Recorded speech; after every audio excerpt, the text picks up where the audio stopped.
Jesse Thornton dropped to his knees in the snow when he saw it. A child. A tiny girl, no more than 4 years old, standing barefoot in a blizzard, holding a bundle against her chest. Her lips were blue. Her eyes were wild, and she was shaking so hard she could barely stand. But she wouldn't move. She wouldn't let go. Because inside that bundle was a baby, her baby sister. And when that little girl looked up at Jesse with those desperate eyes and whispered, "Please, mister, my sister won't wake up," something inside him shattered and never went back together. If you want to see how this story ends, subscribe to our channel and watch until the very last moment. Comment below with the city you're watching from. I want to know how far this story travels. The winter of 1887 had already killed 3 men in Elkhorn Creek before December was half done. Jesse Thornton knew that because he'd helped dig 2 of the graves himself. The frozen ground fought back against every shovel strike, and Jesse's hands bled through his gloves by the time they finished. He didn't complain, didn't say much of anything. He just dug until it was done, then rode home alone to a ranch house that hadn't heard laughter in 6 years. He was 43 years old, felt like 60. Easy, boy. Jesse patted his horse's neck as they pushed through the snow toward the north fence line. Wind was picking up something fierce, driving ice crystals into his face like tiny needles. "Storm's coming in fast. Let's check the cattle and get back." Buck snorted, his breath coming out in thick, white clouds. The old horse knew winter, knew that when the sky turned that particular shade of gray, you had maybe an hour before the world turned white and deadly. Jesse pulled his collar up and squinted through the swirling snow. His cattle were huddled together near the tree line, doing what cattle do in a blizzard, surviving. He counted heads, all there. Good. He was turning Buck toward home when he heard it. At first, he thought it was the wind. The Wyoming wind could make sounds that'd fool a man. Sounds like voices. Sounds like crying. Sounds like his daughter Eliza calling for him in the dark. "Papa, Papa, where are you?" Jesse closed his eyes. Not real, never real. Just the wind and the memories and the whiskey he hadn't drunk enough of yet. But the sound came again, thin, weak, human. Jesse's whole body went rigid. He pulled Buck to a stop and listened. The wind howled, the snow swirled, and underneath it all, barely there, barely alive, a child crying. Whoa. Jesse dismounted fast, his boots sinking into snow up to his shins. He scanned the white emptiness around him. Nothing. Just snow and more snow and the dark shapes of trees bent under the weight of ice. The crying came again, closer now, coming from the old wagon trail that ran along the creek. Jesse ran. His heart was hammering before his mind caught up with what was happening. He hadn't run like this in years, hadn't had a reason to. But something in that sound, something desperate and dying, pulled him forward like a rope around his chest. He found the wagon first, or what was left of it. An old freight wagon, one wheel snapped clean off, tilted sideways in a drift. The canvas top was torn and flapping in the wind. No horses, no driver, abandoned. Then he saw her.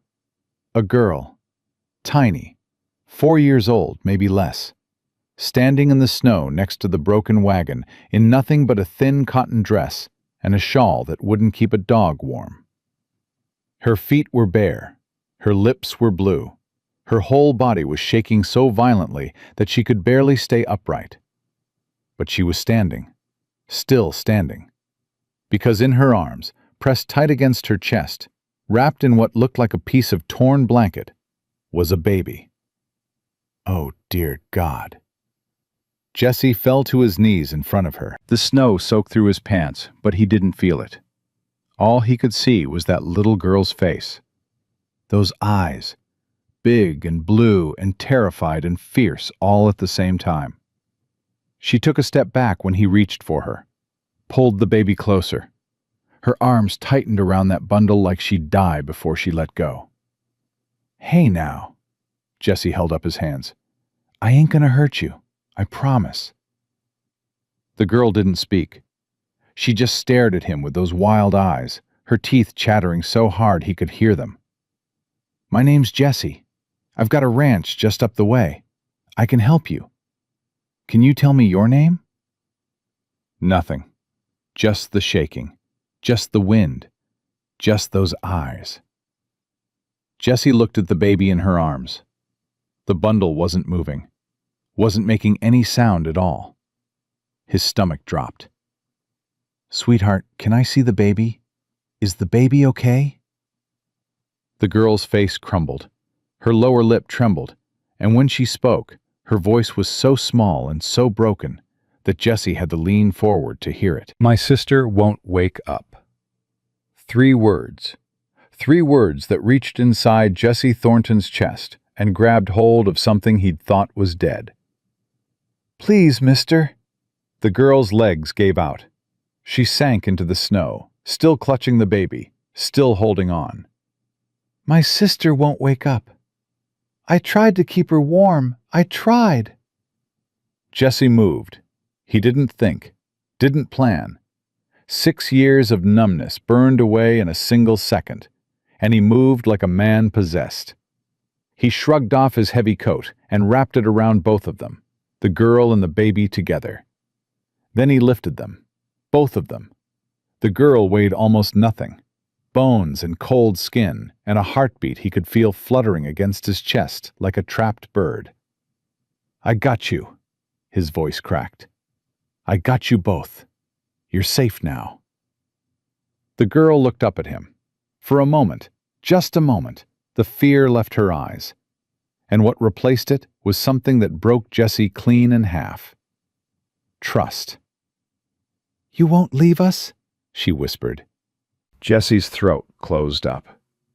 He was back in that empty house 6 years ago, standing in the doorway of Eliza's room, staring at her empty bed, her rag doll still on the pillow. He'd been 200 miles away when the diphtheria took her. 200 miles away when his little girl called for her papa, and he wasn't there. "I ain't going nowhere," he said. "Not ever." He put them on Buck. The girl first, then the baby in her lap, then Jesse behind them both, his arms on either side like a cage of warmth. The girl leaned back against his chest, and he felt her whole body relax for the first time. Like she'd been holding herself together by sheer will, and now that someone else was holding her, she could finally stop. "Hold on tight, little one." The ride back to the ranch was the longest mile of Jesse's life. The storm was getting worse. Visibility dropped to nothing. The wind screamed like a living thing, tearing at his hat, his shirt, trying to rip the children from his arms. Jesse bent his body over them, shielding them with everything he had. His back took the full force of the wind. Ice formed on his eyebrows, his beard. His fingers went numb on the reins. But he kept riding, kept holding on. "Stay with me, sweetheart. Both of you. Just stay with me." The girl's hand found his arm and gripped it. Her tiny fingers were like ice, but her grip was iron. "That's my girl. You keep fighting." Buck found the ranch by instinct more than sight. The old horse pushed through the last drift and stopped at the porch steps like he'd done it 1,000 times. Jesse dismounted with the children and kicked open the front door. Inside was dark and cold. The fire had gone out hours ago. Jesse laid the children on his bed, the only bed, and went to work. His hands shook as he built the fire back up. Shook as he heated water. Shook as he pulled back the blanket from the baby's face. The baby was a girl, newborn, maybe 2, 3 weeks old. Her skin was gray-white. Her lips were colorless. Her eyes were closed, and she wasn't moving. "No." Jesse's voice was a whisper. "No, no, no." He pressed his fingers to the baby's neck. waited, prayed for the first time in 6 years. There, faint, weak, but there, a heartbeat. "She's alive." Jessie almost laughed. "She's alive, sweetheart. Your sister's alive." The 4-year-old was sitting up in the bed, watching him with those enormous eyes. She hadn't made a sound since they got inside. Just watched, waited, like she was used to watching and waiting for bad things to happen. "We need to warm her up." Jessie stripped the wet blanket off the baby and pressed her tiny body against his bare chest, inside his shirt. The cold of her skin against his was shocking, like holding a piece of ice shaped like a child. He grabbed every blanket in the house and piled them on the bed. Then he sat down, the baby against his chest, and pulled the 4-year-old close with his other arm. "Come here, get under the blankets. You need to warm up too." The girl hesitated. Then she crawled under the blankets and pressed herself against Jessie's side. Her body was rigid at first, stiff with cold and fear and something else. Something Jessie recognized. She was waiting for him to push her away. "I got you," Jessie said again, softer this time. "Both of you. I got you and I ain't letting go." Minutes passed. The fire crackled and grew. Warmth slowly crept back into the cabin. And under all those blankets, pressed against Jessie's body heat, the baby stirred. A tiny sound, not quite a cry, more like a kitten mewing. Weak, but alive. The 4-year-old's head shot up. She stared at the bundle on Jessie's chest. "She's waking up?" The girl's voice trembled. "She's really waking up?" "She's waking up." The girl reached out one small hand and touched the baby's cheek. Her fingers were still cold, still trembling, but the gentleness in that touch made Jessie's eyes burn. "I told you," the girl whispered to her sister. "I told you someone would come. I told you to hold on." Jessie had to look away, had to breathe, had to swallow down the thing in his throat that was trying to come out as a sound he hadn't made in 6 years. "You kept her alive," Jessie said. "Out there in the snow, in that storm. You kept your sister alive. How long were you out there?" The girl thought about it. "Since last night. The man put us out of the wagon. He said we were too much trouble." Jessie went still. "What man?" "The man Grandpa sent." The girl's voice was flat, matter-of-fact, like she was reporting the weather. "He was supposed to take us far away, but the wagon broke and the horses ran and he got mad. He said bad words and then he left." "He just left you there? In the storm?" "He said someone would find us." The girl paused. "I don't think he meant someone nice." Jessie's jaw clenched so hard his teeth ached. Someone had done this on purpose. Someone had taken 2 children, a 4-year-old and a newborn, and left them to die in a Wyoming blizzard. The girl was watching his face, reading his reaction with the sharp instinct of a child who'd learned to read adults for survival. "Are you angry?" she asked. "Not at you. Never at you." Jessie forced his voice steady. "What's your name, sweetheart?" "Ruthie." "Ruthie. That's a pretty name. And your sister? Does she have a name?" "Mama called her Baby. She didn't get to give her a real name." The girl's face went tight. "Grandpa said Mama was sick. But Mama wasn't sick. Mama was crying. Mama screamed when they took us away." Jessie felt something shift inside him, something cold and sharp and dangerous. "Who's your grandpa, Ruthie?" The girl went quiet. Her eyes changed. The trust flickered, replaced by something darker. "He said never to tell." He said if I told, bad things would happen to Mama. Nobody's going to hurt your mama. I promise. Ruthie studied his face for a long time. Then she leaned close and whispered, like the walls might hear. Prescott. His name is Prescott. The blood drained from Jesse's face. Marshall Wade Prescott was the most powerful man in 3 counties. He owned the bank, the biggest ranch, the general store, and half the men who called themselves law in Elkhorn Creek. When Prescott wanted something done, it got done. When Prescott wanted something gone, it disappeared. Jesse had lived under Prescott's shadow for 6 years, watched him squeeze ranchers off their land, watched him run honest men out of town, watched him smile at Sunday services while people whispered about the things he did behind closed doors. And now Jesse was holding Prescott's granddaughter. Both of them. You know him, Ruthie said. It wasn't a question. I know him. Are you scared of him? Jessie looked down at the baby on his chest. She'd fallen asleep, her tiny hand curled around his finger. Her breathing was slow but steady. Color was coming back to her cheeks. Then he looked at Ruthie, 4 years old, barefoot in a blizzard, holding her baby sister while a man walked away and left them to die. No, Jessie said. I ain't scared of him. Ruthie's eyes widened slightly, like no one had ever said that before. A knock on the door made them both jump. Jesse's hand went to the rifle above the fireplace.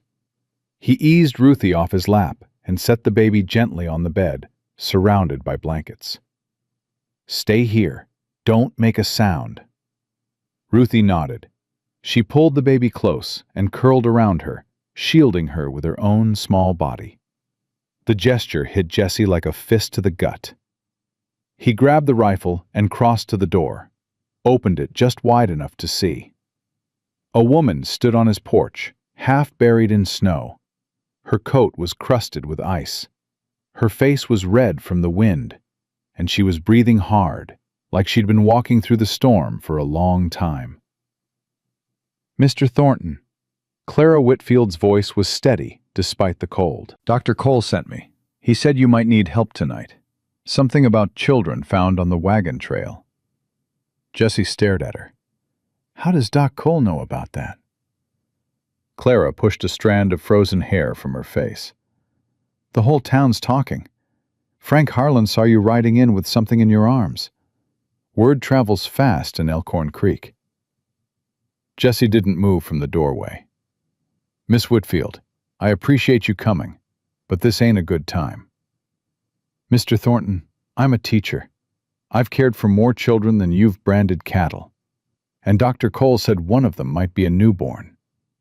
She met his eyes. Do you know how to care for a newborn in this weather? Do you know how often she needs to feed? How to keep her temperature stable? What to watch for if she goes into shock? Jessie said nothing. That's what I thought. Clara stepped forward. Now let me in before we both freeze to death. Jessie hesitated. Then he stepped aside. Clara came in and stopped cold when she saw the bed. Ruthie was curled around the baby, her eyes huge and frightened, staring at this new stranger. Oh, my Lord! Clara pressed her hand to her mouth. She's just a baby herself. She walked to the bed slowly, the way you'd approach a wounded animal. She knelt down so she was eye level with Ruthie. Hello, sweetheart. My name is Clara. I'm a teacher. I'm here to help you and your sister. Is that all right? Ruthie looked at Jessie. Jessie nodded. She's okay, Ruthie. She's a friend. Ruthie studied Clara's face for a long moment. Then she said something that made Clara's breath catch. You've been crying. Your eyes are red. Are you sad too? Clara blinked. For just a second, something raw crossed her face. Then she smiled. Sometimes, but right now, I'm just cold and worried about you. Can I look at your sister?" Ruthie hesitated. Then she slowly unwrapped her arms from around the baby. Clara reached down and lifted the newborn with practiced hands, checking her breathing, her color, her temperature. How long was she exposed? Clara's voice had changed, professional now, focused. "Hours," Jessie said. "Found them by the old wagon trail." The older one was standing in the snow, holding her, barefoot. Clara's hands stilled on the baby. She looked at Ruthie, looked at her bare feet, her thin dress, the bruises on her arms that Jessie hadn't noticed until now. Standing in the snow, Clara repeated quietly, "Holding her sister, barefoot." "She didn't let go," Jessie said. "Not once. Not even when I tried to take the baby. She wouldn't let go until she was sure I wasn't going to hurt them." Clara was quiet for a long moment. Then she turned back to the baby, and Jessie saw her wipe her eyes quickly, thinking he wouldn't notice. "The baby needs milk," Clara said. "Warm. Do you have any?" "Cow's milk in the cold cellar. It'll have to do." "Warm it, not hot. Test it on your wrist first. And I need clean cloth for wrapping. Something soft." Jessie moved to the kitchen. Behind him, he heard Clara talking to Ruthie in a low, gentle voice. "You're very brave, Ruthie. You saved your sister's life. Do you know that? Mama said to take care of her." Ruthie's voice was small. "Mama said I'm the big sister, and big sisters protect." "Your mama's right." Clara's voice cracked just slightly. "Your mama raised a very brave girl." Jessie heated the milk, tested it on his wrist, like Clara said, and brought it back. Clara had fashioned a feeding cloth from a piece of clean cotton, dipping the corner into the warm milk and letting the baby suck. The baby drank, slowly at first, then with growing hunger. Her tiny mouth worked at the cloth, her small hands opening and closing. "There you go," Clara whispered. "That's it. You're hungry, aren't you? You're going to be just fine." Ruthie watched every move Clara made. When Clara looked up, the little girl's eyes were fixed on her with an intensity that was startling in a child so young. "You're good at this," Ruthie said. Clara smiled, but her eyes were wet. "I've had practice." "Do you have babies?" The question hung in the air. Jessie saw Clara flinch like she'd been slapped, but she recovered fast. "No, sweetheart, I don't have babies, but I take care of other people's children. That's my job." Ruthie considered this. "That's sad. Everyone should have babies." Clara didn't respond. She just kept feeding the newborn, her face turned away so Ruthie couldn't see whatever was on it. Jessie stood by the fire, watching them. The teacher with the baby, the 4-year-old with the old eyes. His dead house, suddenly full of life and warmth and something that hurt worse than the cold. Because it felt like home. And Jessie Thornton knew better than anyone how fast a home could be taken away. "She needs a name," Ruthie said suddenly. "My sister." "She needs a real name. Mama never got to give her one." Clara looked at Jessie. Jessie looked at Ruthie. "What do you want to call her?" Jessie asked. "I don't know any good names." Ruthie frowned. "What was your little girl's name? The one in the picture by the bed." Jessie felt the floor shift under his feet. He hadn't talked about Eliza, hadn't mentioned her. But there was a daguerreotype on the bedside table. Eliza at 3, sitting on Mary's lap, both of them smiling. A 4-year-old had noticed what grown men walked past every day without seeing. "Her name was Eliza," Jessie said. His voice sounded far away, even to himself. Ruthie nodded seriously. "That's a pretty name. Can we call my sister Eliza?" "So your little girl's name isn't Lonely anymore?" The cabin went silent except for the crackling fire. Clara stopped feeding the baby. Her hand came up to cover her mouth. Jesse tried to speak and couldn't. Tried again. "Yeah," he finally managed. His voice broke on the word. "Yeah, I think Eliza would like that." Ruthie smiled. It was the first time she'd smiled since he found her. Small, fragile, like a candle flame in a hurricane. But real. "Eliza," Ruthie whispered to the baby. "your name is Eliza now. Papa Jesse's little girl is sharing her name with you, so you'll never be alone." Jesse turned toward the fire so they wouldn't see his face. He gripped the mantle with both hands and breathed through his teeth and let the grief hit him like a wave. Not the old grief, the dark and rotting kind that had lived in his chest for 6 years. This was different. This was clean. This was the grief of a wound finally being washed out so it could heal. Clara was beside him before he knew she'd moved. She didn't touch him, didn't speak, just stood close enough that he could feel her warmth. "I'm all right," Jesse said. "I know you are," Clara said quietly. "but you don't have to be. Not right now." They stood there while the fire burned and the storm raged outside, and Ruthie sang a lullaby to baby Eliza in a voice so small and sweet it barely existed. "Miss Whitfield," Jesse's voice was rough, "I need to tell you something about these children, about who they are and where they came from." Clara looked at him. "Whatever it is, it can wait until morning. Right now, those girls need warmth, food, and sleep. Everything else comes after." "It can't wait." Jesse turned to face her. "These children belong to Wade Prescott's family, his granddaughters, and someone left them to die on purpose." Clara's face went white. She looked at Ruthie, at baby Eliza, then back at Jesse. "Prescott," she whispered. "His daughter Adelaide had the babies in secret. Prescott paid a man to get rid of them, make them disappear. That man left them in a broken wagon in the middle of a blizzard and walked away." Clara was quiet for a long time.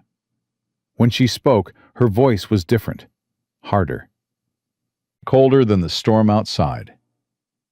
"Then we don't tell anyone they're here, not tonight, not until we figure out what to do. If Prescott finds out I have them, he'll come for them. He'll come with men and guns and legal papers, and he won't stop until those girls are gone." Clara looked at the bed where Ruthie had fallen asleep, curled around baby Eliza. Both of them breathing softly, peacefully, like the world outside couldn't touch them. "Then he'll have to go through me first," Clara said. Jesse studied her face. The fear was there. He could see it. But underneath the fear was something else.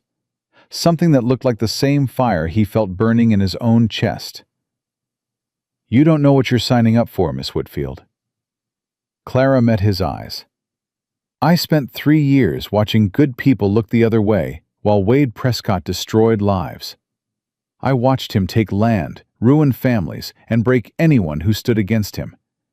And I said nothing because I was scared." She straightened her shoulders. "I'm done being scared. Those girls need us. Both of us." Before Jesse could respond, Ruthie stirred in her sleep. Her small hand reached out, searching. Finding nothing, she whimpered. "Papa, Papa, don't go." Jesse crossed the room in 3 steps. He sat on the edge of the bed and took Ruthie's hand. Her fingers wrapped around his immediately, even in sleep. Tight, desperate, like she'd been reaching for someone her whole short life and finally found them. "I'm here, little one." Jesse's voice was barely a whisper. "Papa's here." The word should have burned, should have cut him open. Papa. He hadn't been anyone's papa in 6 years, hadn't earned it, hadn't wanted it. The last child who called him that was buried in a grave he dug with his own hands. But Ruthie's fingers held on, and baby Eliza breathed soft and steady on the pillow. And Clara stood by the fire, watching him with those warm brown eyes that saw too much and judged too little. And Jesse Thornton, the man who'd spent 6 years running from his own heart, made a decision. He looked at Clara. Whatever comes tomorrow, whatever Prescott does, I ain't giving these girls up. Not to him, not to anyone. Clara nodded slowly. Then we fight. Outside, the blizzard screamed against the walls. The temperature dropped to 20 below. And somewhere in town, in a house so big it swallowed the darkness, Marshal Wade Prescott was reading a message from the man he'd paid to make his problem disappear. The message was short. 3 words. It's done. But it wasn't done. It wasn't even close. Because 2 children were alive in a cowboy's cabin. A woman with nothing left to lose had chosen to stand. And a man who thought his heart was dead had just discovered it was only sleeping. The storm raged on, and inside that small ranch house, a family that had no right to exist began to take its first breath. Ruthie woke up screaming before dawn. Jesse was out of his chair and across the room before the sound even registered his words. The rifle clattered to the floor behind him. He grabbed Ruthie and pulled her against his chest, and she fought him for 3 terrible seconds before she realized where she was. Papa. She buried her face in his shirt, her whole body shaking. He came back. The man came back and took Eliza. He took her away. Nobody took her. Jesse held her tight. Look. Look right there. Eliza's right beside you. See? She's sleeping. She's safe. Ruthie turned her head and saw the baby next to her on the bed, still wrapped in blankets, breathing slow and easy. She reached out and touched her sister's cheek with one trembling finger. She's warm, Ruthie whispered. She's really warm. She's warm because you kept her warm. You did that, Ruthie. You saved her. Ruthie was quiet for a long moment. Then she pressed closer to Jesse and said something so soft he almost missed it. Mama used to hold me like this. Before Grandpa got mad. Before everything went bad. Jesse's arms tightened around her.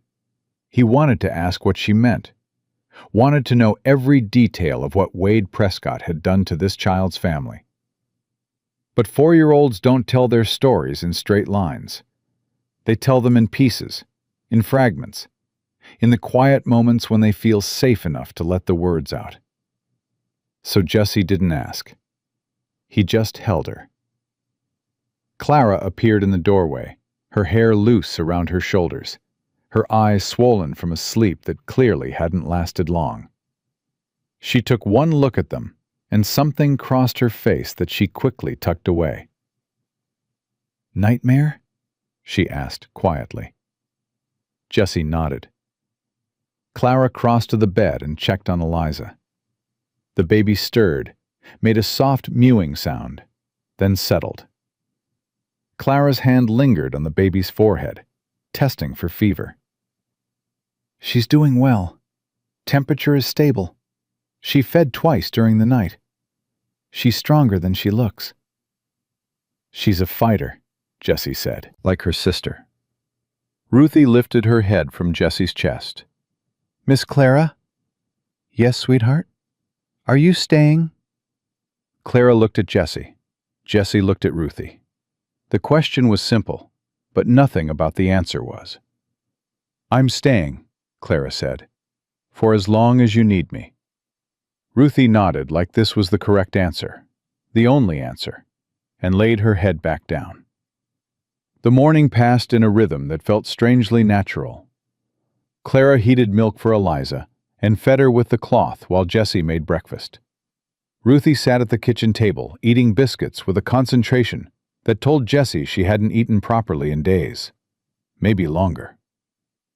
When's the last time you had a real meal? Jesse asked, trying to keep his voice casual. Ruthie chewed thoughtfully. The man gave me bread yesterday. Before that, Mama snuck me food when Grandpa wasn't looking.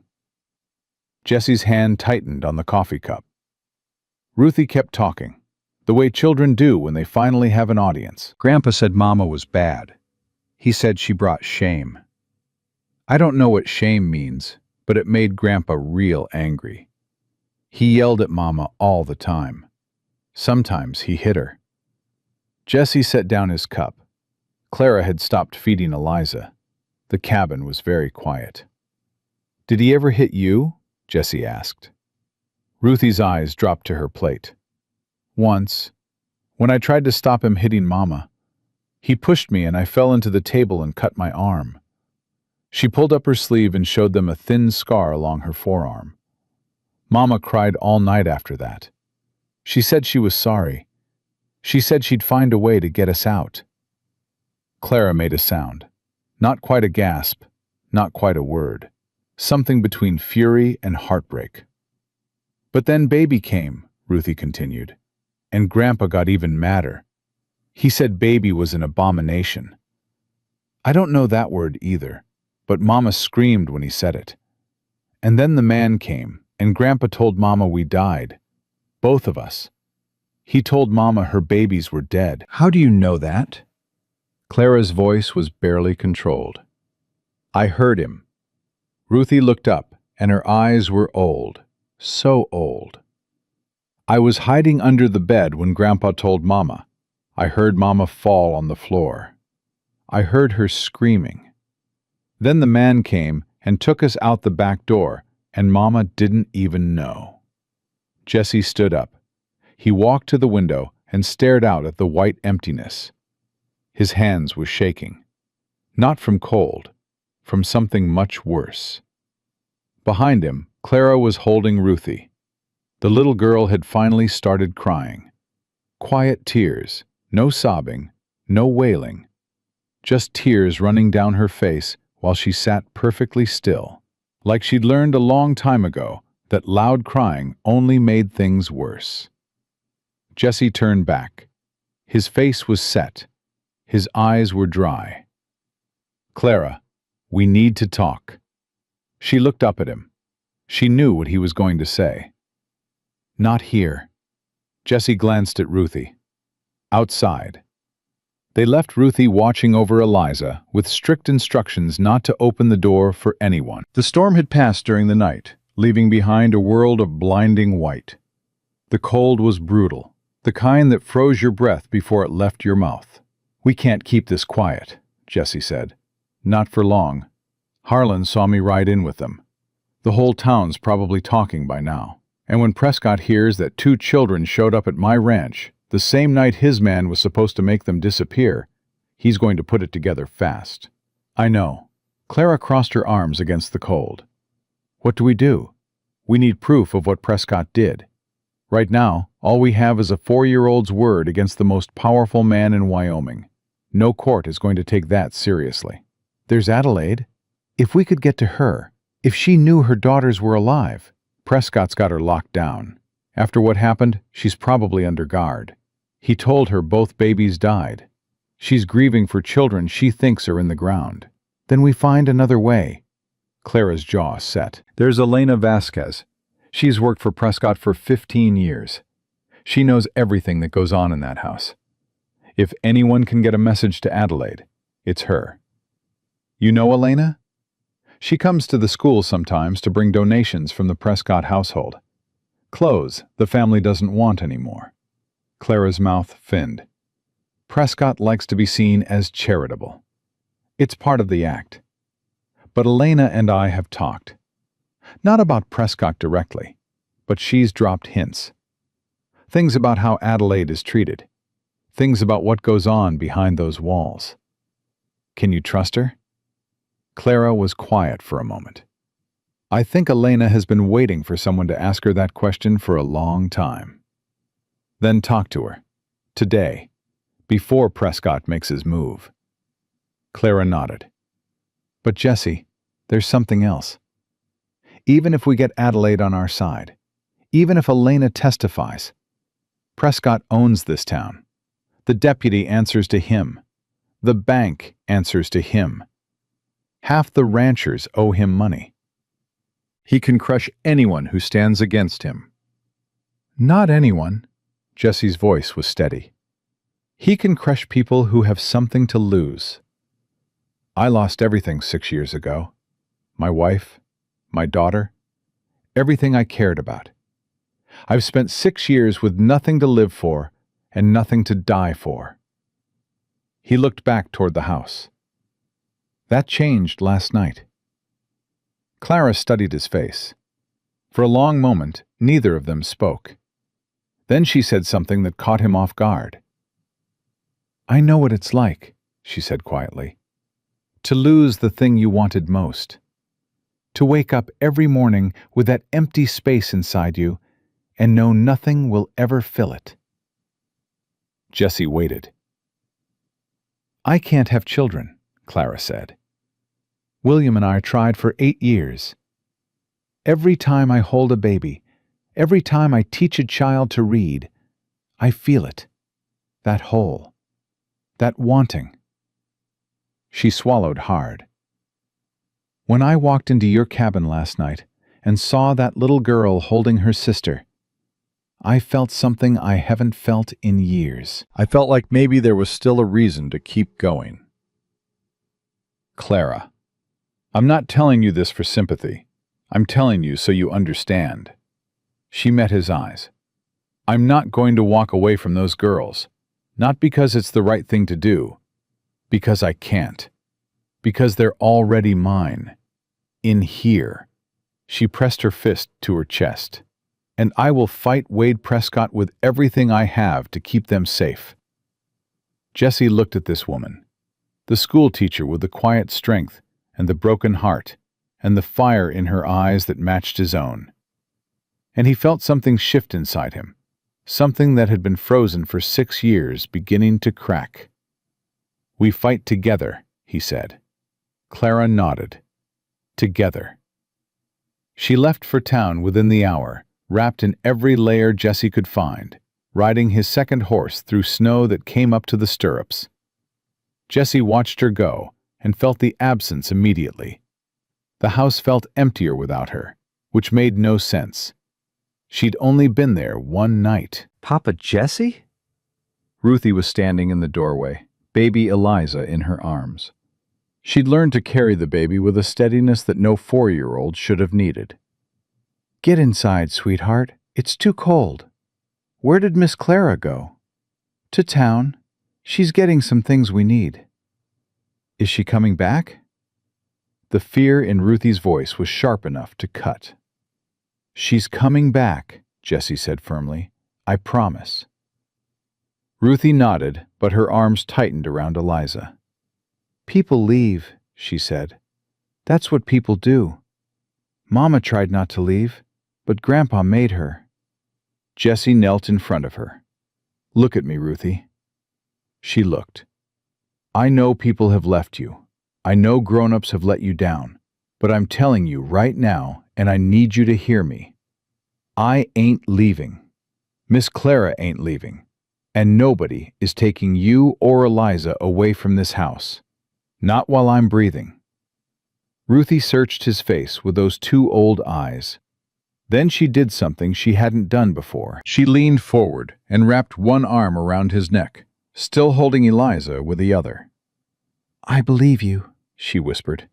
And Jesse held them both and let himself believe it too. The hours crawled. Jesse kept the fire high and the rifle close. Ruthie played with a set of wooden spoons Jesse gave her, making up stories in a quiet voice while Eliza slept.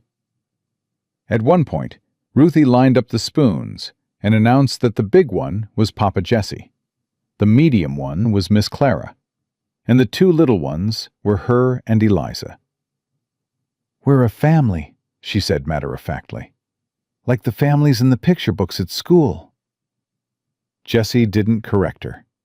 Couldn't. It was late afternoon when he heard the horse approaching. He grabbed the rifle and went to the window. Clara was riding hard, her face flushed, her eyes wild. Jesse met her on the porch. "What happened?" Clara dismounted and grabbed his arm. "Helena, I found her at the market. She knows everything, Jesse. She knows what Prescott did." "Tell me." Adelaide had twins. Clara's voice was urgent, breathless. Nobody knew it was twins until the birth. Prescott was already furious about one baby. When he found out there were two, he lost his mind. He told Adelaide both babies were stillborn, made Dr. Cole sign the death certificates. Jesse's blood went cold. Doc Cole signed off on this? Elena says Prescott threatened him, threatened to expose some debt Cole owes to the bank, threatened his family. Cole signed under duress, but he signed. That means the babies officially don't exist. Prescott's covered his tracks. It's worse than that. Clara lowered her voice. Elena told me Prescott has already heard that you brought children to your ranch.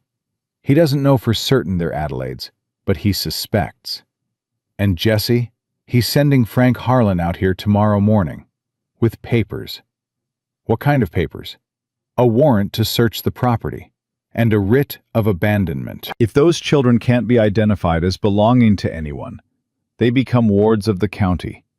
And guess who controls the county? Prescott. Elena said one more thing. Clara's hands were shaking now, and Jesse wasn't sure if it was cold or fear.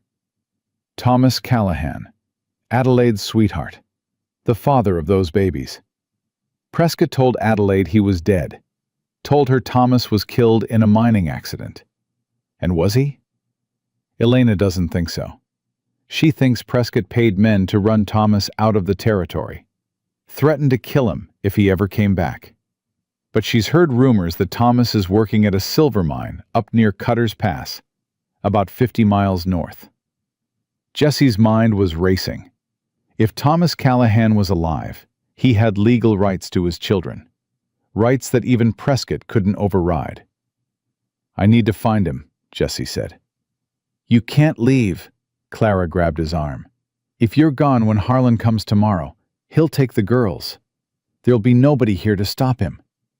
"Then you stay with them. Hide them if you have to. There's a root cellar under the kitchen floor, trap doors under the rug.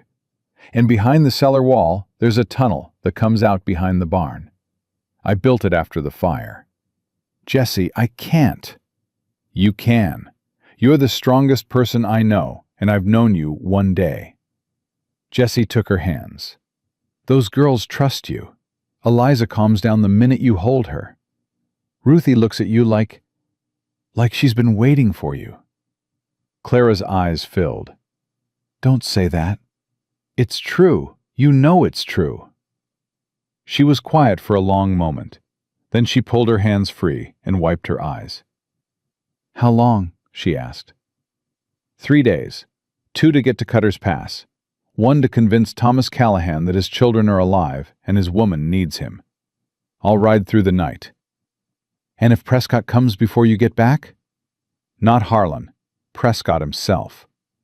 Jesse reached into his coat and pulled out a second pistol. He pressed it into Clara's hands. "Then you do what you have to do." Clara looked at the gun. Then she looked at Jesse, and something passed between them that neither of them could name. "I'll protect them," she said, "with my life if I have to." Jesse nodded. He turned to go inside, and Clara caught his sleeve. "Jesse." It was the first time she'd used his first name. "Come back. Whatever happens at Cutter's Pass, whatever you find or don't find, come back." He looked at her. The snow was falling again, soft this time, dusting her auburn hair with white. Her eyes were brown and warm and full of something that scared him more than Prescott ever could. "I'll come back," he said.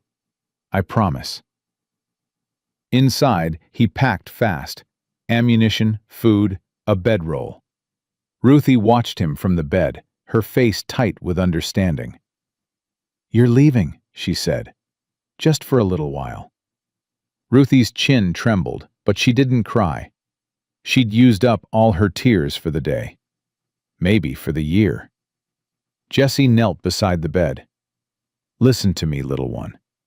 I'm going to find someone. Someone important. Someone who can help keep you and Eliza safe forever. Who? Your daddy. Ruthie blinked. I have a daddy? You have a daddy. His name is Thomas, and he doesn't know you're here. He doesn't know you're alive.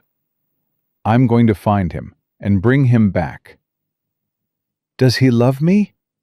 Jessie's heart cracked right down the middle. He doesn't know you yet, but the moment he sees you, he's going to love you more than anything in this world. I guarantee it. How do you know? Because that's what happened to me. Jessie touched her cheek. The moment I saw you standing in that snow, holding your sister, I loved you. Didn't plan on it, didn't ask for it, but there it was. And your daddy's going to feel the same thing. I promise. Ruthie leaned forward and pressed her forehead against his.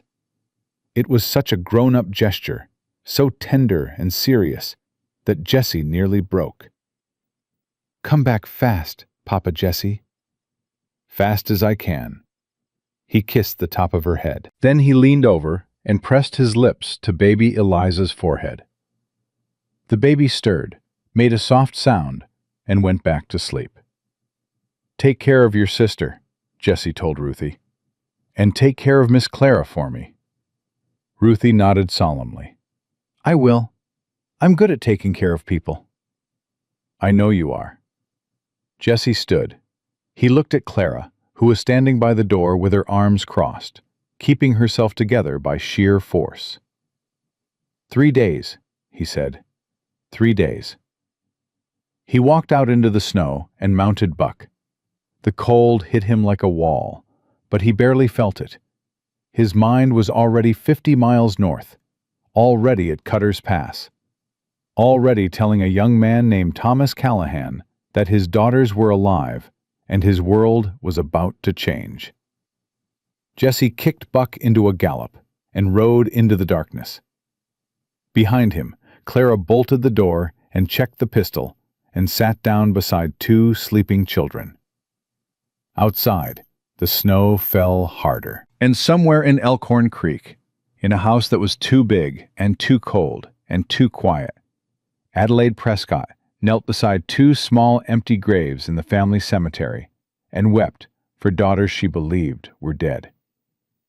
And in his study, behind locked doors, Marshal Wade Prescott read the report from Frank Harlan. 2 children at the Thornton Ranch, a girl about 4, a newborn. Prescott set down the paper. His hands were perfectly steady. He picked up a pen and wrote a single note. Bring them to me, whatever it takes. Then he sealed the envelope, rang for his man, and smiled the smile of a man who had never once failed to get what he wanted. But Wade Prescott had never met Jessie Thornton, had never met Clara Whitfield, had never reckoned with a 4-year-old girl who'd stood barefoot in a blizzard and refused to let her sister die. And that was going to cost him everything. Clara didn't sleep that first night alone with the children. She sat in Jessie's chair by the window, with the pistol in her lap, and listened to every sound the wind made. The cabin creaked and groaned under the weight of snow on the roof. Eliza woke twice to feed. Ruthie talked in her sleep, fragments of sentences that made Clara's chest ache. Don't take her. Please don't take her. I'll be good. By morning, Clara's eyes were burning, and her back ached from the wooden chair. But when Ruthie woke up and looked around the room with that flash of panic Clara was already learning to recognize, Clara was right there. I'm here, sweetheart. I didn't go anywhere. Ruthie relaxed. Where's Papa Jessie? He's finding your daddy, remember? Ruthie nodded. She climbed out of bed and padded over to check on Eliza, who was still sleeping. Then she walked to Clara and climbed into her lap without asking. She just did it, like it was the most natural thing in the world, like she'd always done it. Clara's arms closed around her automatically. Ruthie weighed almost nothing.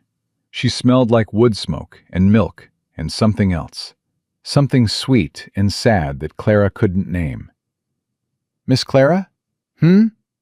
If Papa Jesse brings my daddy back, will my daddy take us away? Clara's hands stilled. She hadn't thought about that, hadn't let herself think about it. Thomas Callahan was these children's father. He had every right to take them wherever he pleased. I don't know, sweetheart. We'll have to wait and see. I don't want to go away. Ruthie's voice was small but certain. I want to stay here, with you and Papa Jesse. Clara pressed her lips to the top of Ruthie's head and didn't say anything, because there was nothing she could say that wouldn't be a lie or a promise she couldn't keep. They had breakfast.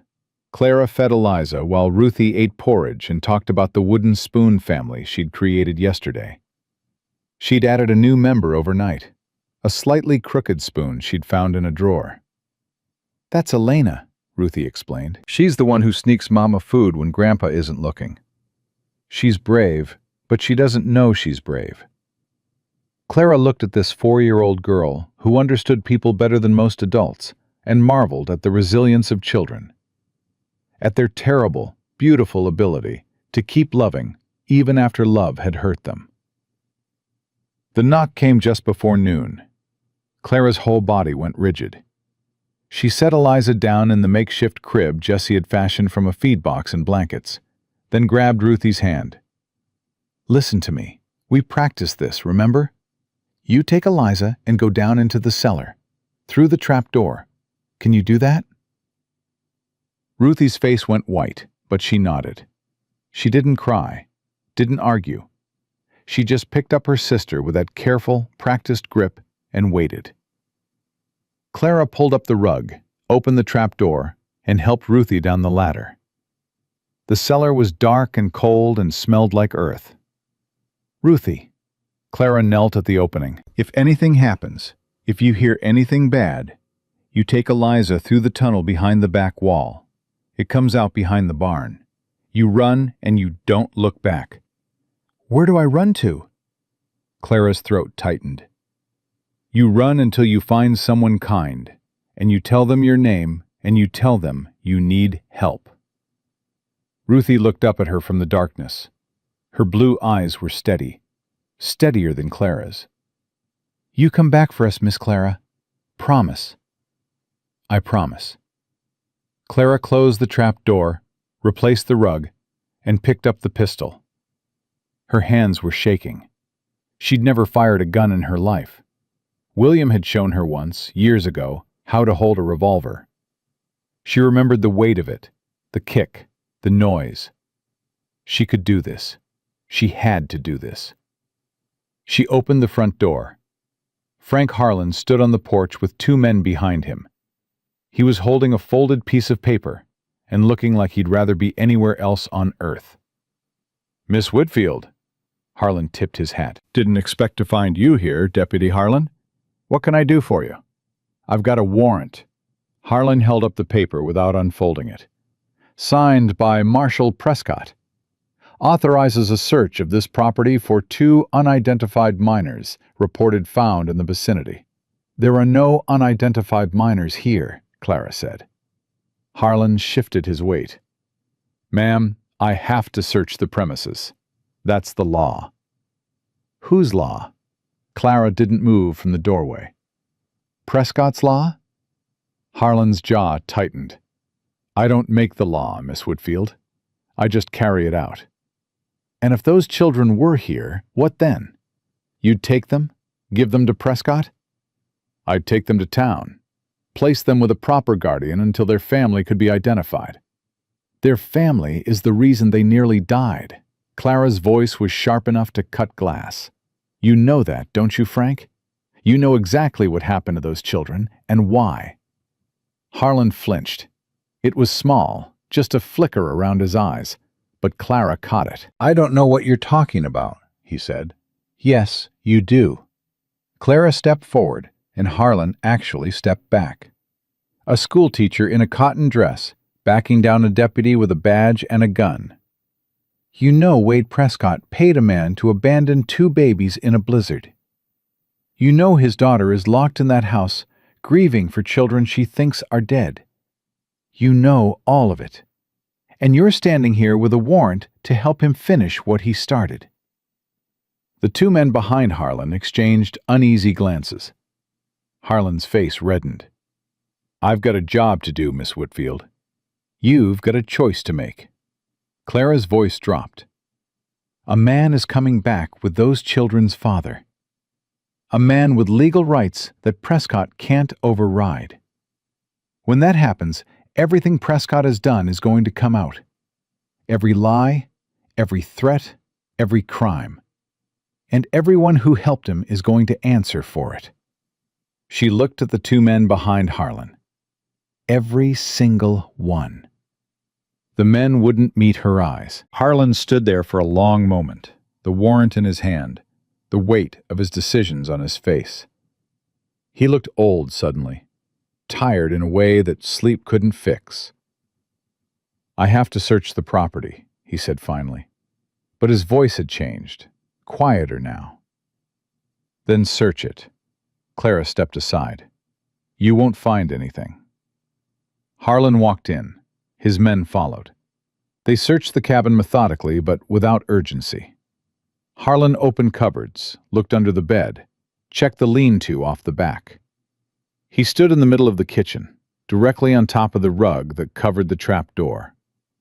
Clara's heart stopped. Harlan looked down at the rug, looked at Clara, looked at the rug again. "Nothing here," he said. He turned to his men. "Check the barn." They searched the barn, the outhouse, the chicken coop, the woodshed. Nothing. Nobody. 2 men and a deputy walking through snow and finding exactly what Clara had told them they'd find. Harlan came back to the porch. His men were already mounted, waiting. "I'll file my report," Harlan said. "Property searched, no minors found." He looked at Clara one more time. "Whatever you're doing, Miss Whitfield, do it fast. Prescott's not going to send me next time. He's going to come himself. And he won't be polite about it."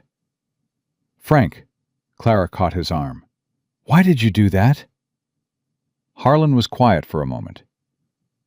"I had a daughter once," he said. "She died of scarlet fever when she was 3. He pulled his arm free. "Some things a man can't live with, no matter who's giving the orders." He mounted his horse and rode away. Clara waited until they disappeared over the ridge before she fell to her knees on the porch and let herself shake. Then she got up, went inside, and opened the trap door. Ruthie was sitting in the dark cellar with Eliza in her arms, humming softly. When the light hit her face, she looked up at Clara with those ancient eyes. "Is the bad man gone?" "He's gone." Clara reached down and lifted Eliza first, then helped Ruthie up the ladder. "They're all gone. Was it Grandpa?" "No, just a man who works for him." Ruthie was quiet for a moment. "He stood on the rug," she said, "right on top of us. I heard his boots." "I know, baby, I know. But he didn't look." Ruthie tilted her head, puzzling it out. Why didn't he look? Clara thought about Frank Harlan and his dead daughter, and the look in his eyes when he chose to walk away. "Because sometimes," Clara said carefully, "even people who do wrong things can still do one right thing when it matters most." Ruthie considered this with the seriousness of a judge. Then she nodded. "Like the man who left us in the wagon. He was supposed to take us far away, but he couldn't do it. He cried, Miss Clara. He cried when he left us. I saw his face." Clara pulled both girls close and held them, and said nothing, because some things, were too big for words. 200 miles to the north, Jesse Thornton was dying. Not from cold, though the cold was trying its best. Not from exhaustion, though he hadn't slept in 2 days. He was dying from the clock in his head that wouldn't stop ticking. Every hour that passed was another hour Clara was alone with those children. Another hour Prescott had to plan his next move. Buck was struggling. The old horse had given everything he had, but the mountain trail to Cutter's Pass was steep, icy, and treacherous in ways that flat prairie never was. Twice the horse stumbled. Once they both nearly went over a ledge. Jesse dismounted and led Buck on foot through the worst stretches, breaking trail through waist-deep snow while the wind tried to push them both off the mountain. On the morning of the second day, he found the mining camp. Cutter's Pass was nothing more than a collection of tents and shacks clinging to the side of a mountain like barnacles on a ship. Men moved between the structures with the slow, heavy gait of people who worked underground and carried the mountain's weight in their bones. Jesse rode in looking half dead. A man at the entrance, big, bearded, with a shotgun across his knees, stood up as he approached. "Help you, stranger?" "I'm looking for a man named Thomas Callahan. Works the silver mine." The bearded man studied Jesse with suspicious eyes. "Who's asking?" "Name's Jesse Thornton. I'm from Elkhorn Creek. I've got news about his family. News that can't wait." The man's expression didn't change. "Lot of men up here are hiding from something. Some of them don't want to be found. This man does. He just doesn't know it yet." The bearded man considered this. Then he jerked his thumb toward the largest shack. "End of shifts in an hour. He'll come out covered in silver dust. Young fella, sandy hair. Got a look about him like he lost something he can't stop looking for." Jesse tied Buck to a post and waited. The hour felt like a week. When the miners came out, Jesse spotted Thomas Callahan immediately. The bearded man was right. There was something about the way the young man moved, the way his eyes swept the horizon like he was searching for someone who wasn't there. He was 25, maybe 26, lean from hard work, hands scarred from the mines. But his face was young, almost boyish, and his eyes had a softness that mining and heartbreak hadn't managed to kill. "Thomas Callahan?" The young man stopped. His body went tense. "Who's asking?" "Jesse Thornton. I'm a rancher from Elkhorn Creek." Thomas's face closed like a door slamming shut. "I don't know anyone in Elkhorn Creek. Not anymore." "You know Adelaide Prescott." Thomas flinched like Jesse had hit him. "Don't say that name." He turned to walk away. "I can't help you. Whatever this is, I can't." Jesse grabbed his arm. Thomas tried to shake him off. Jesse held on. "Let go of me, old man. You have 2 daughters." Thomas froze. The fight went out of him so fast it was like watching a man deflate. "What did you say?" "I said you have 2 daughters. Twins. Adelaide gave birth to twins about 3 weeks ago. A girl named Ruthie. She's 4. "Wait," Jesse caught himself. "That ain't right. Ruthie's 4. She was born first. The baby is the twin of no one. She's the second child, a newborn. Adelaide named her baby because Prescott took them before she could give her a proper name." Thomas was shaking his head. No, that's not possible." "Adelaide told me. Charlotte told me the letter said she lost the baby. Complications. The baby died." "There was no letter from Adelaide. There was no complication. Prescott lied. He told Adelaide both her children were dead. Then he paid a man to take them out into a blizzard and leave them to die." Thomas staggered. Jesse caught him. "Easy. I've got you. Sit down." They sat on a wooden bench outside the shack. Thomas's face was gray. His hands were shaking so badly he couldn't hold them still. "Both?" he whispered. "Twins?" Jesse frowned. "You didn't know about Ruthie?" Thomas shook his head. "Adelaide was pregnant when Prescott ran me off. She was maybe 4 months along. I didn't even know if she'd had the baby, let alone—" He pressed his palms against his eyes. "Wait, you said Ruthie is 4 years old. That can't be right. I was with Adelaide 2 years ago." Jesse went still. "You're telling me Ruthie isn't yours?" Thomas dropped his hands. "I don't know who Ruthie is. Adelaide didn't have any other children, not that I knew of." Jesse's mind raced. Ruthie had called Adelaide Mama, had talked about Prescott as Grandpa. If Thomas wasn't Ruthie's father, then who was? "It don't matter right now," Jesse said.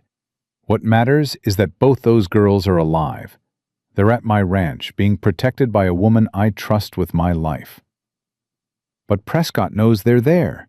He's already sent men." "He's going to keep coming until he gets them." Thomas's face changed. The grief and shock burned away, and what was left underneath was something harder, something Jesse recognized. "He tried to kill them," Thomas said. "His own grandchildren. His own blood." His own blood. Thomas stood up. His whole body was vibrating with a fury that seemed too big for his lean frame. "Where is Adelaide?" "Still in Prescott's house. He's got her under guard. She thinks both babies are dead. She's been grieving for weeks." Thomas's fists clenched. "I'm going to kill him." "No, you're going to do something worse." Jesse stood and faced him. "You're going to take everything from him. His name, his power, his reputation, everything he spent his life building. You're going to stand up in front of God and the law and tell the world what Wade Prescott really is." "A court won't touch him. He owns the courts." "Not all of them. There's a federal judge, Judge Amos Whitaker, rides circuit through the territory. He's been looking at Prescott for years. Land fraud, bank manipulation. But he never had enough to make a case." Jesse leaned forward. "Attempted murder of 2 infants, a daughter held prisoner, a man driven from the territory by threats. That's enough. That's more than enough."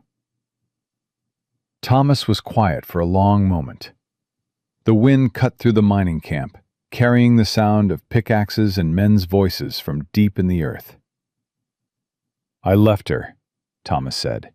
His voice cracked. "Adelaide begged me to stay. She begged me to fight for her. And I ran. Because Prescott said he'd kill me. Because I was scared." "You were 23 years old, and the most powerful man in the territory wanted you dead. Being scared doesn't make you a coward. Running doesn't make you a coward." "Then what does?" "Not going back." Jesse put his hand on the young man's shoulder. "Knowing your woman is trapped, and your children are alive, and choosing to stay here in this mine. That would make you a coward." "So what's it going to be, Thomas Callahan?" Thomas looked at him. The softness in his eyes was still there, but now it was wrapped in something stronger. Something that looked like the beginning of the man he was about to become. "When do we leave?" "Right now." They rode out of Cutter's Pass within the hour. Thomas borrowed a horse from a miner he'd befriended, a sturdy mare named Copper, who was used to mountain trails. They pushed hard, riding through the night, taking turns sleeping in the saddle while the other led both horses. Thomas talked as they rode. About Adelaide, about how they'd met when he came to work on Prescott's ranch, about how she'd sneak out of the house at night to meet him by the creek, about the first time she told him she loved him, and the first time Prescott caught them and beat Adelaide so badly she couldn't leave her room for a week. "I should have taken her then," Thomas said. "Just grabbed her and run. But she said we had to be smart." She said her father would hunt us to the ends of the earth if we just disappeared. She said we needed a plan. But Prescott moved first. He always moves first. That's how he wins. He controls the game before you even know you're playing. "Not this time," Jesse said. "This time we're already on the board, and we've got pieces he doesn't know about." They reached the outskirts of Elkhorn Creek on the morning of the third day. Jesse pulled up on a ridge overlooking the town and felt his stomach drop. Prescott's carriage was parked in front of the sheriff's office. 4 horses tied up outside. More men than usual moving through the streets. "He's mobilizing," Jesse said. "Getting ready to make his move." Thomas's face was pale but set. "Is Adelaide down there?" "In that big house on the hill. See it?" Thomas nodded. He stared at the house like he could see through the walls. Like if he looked hard enough, he could reach her. "We go to the ranch first," Jesse said. "Make sure Clara and the girls are safe. Then we plan." They rode the long way around, avoiding the main road. When Jesse's ranch came into view, he felt something loosen in his chest. Smoke from the chimney. The door was intact. No horses out front that shouldn't be there. Clara must have been watching, because the door flew open before they reached the porch. She stood in the doorway with a pistol at her side, and relief breaking across her face like sunrise. "Thank God," she breathed. "Jesse, we made it." Jesse dismounted, and for one moment, just one, he let himself put his hand on her arm, held it there, felt her warmth. "I brought him. Clara, this is Thomas Callahan." Thomas dismounted and stood in the snow, staring at the doorway behind Clara. His whole body was trembling. A small face appeared beside Clara's skirt. Ruthie looked up at the stranger with those blue eyes that missed nothing. Thomas sank to his knees in the snow. He was looking at Ruthie's face, at Adelaide's eyes staring back at him from a child he'd never met. His mouth opened. No sound came out. Ruthie looked at Jesse. "Is this my daddy?" Jesse nodded, unable to speak. Ruthie studied Thomas for a long time.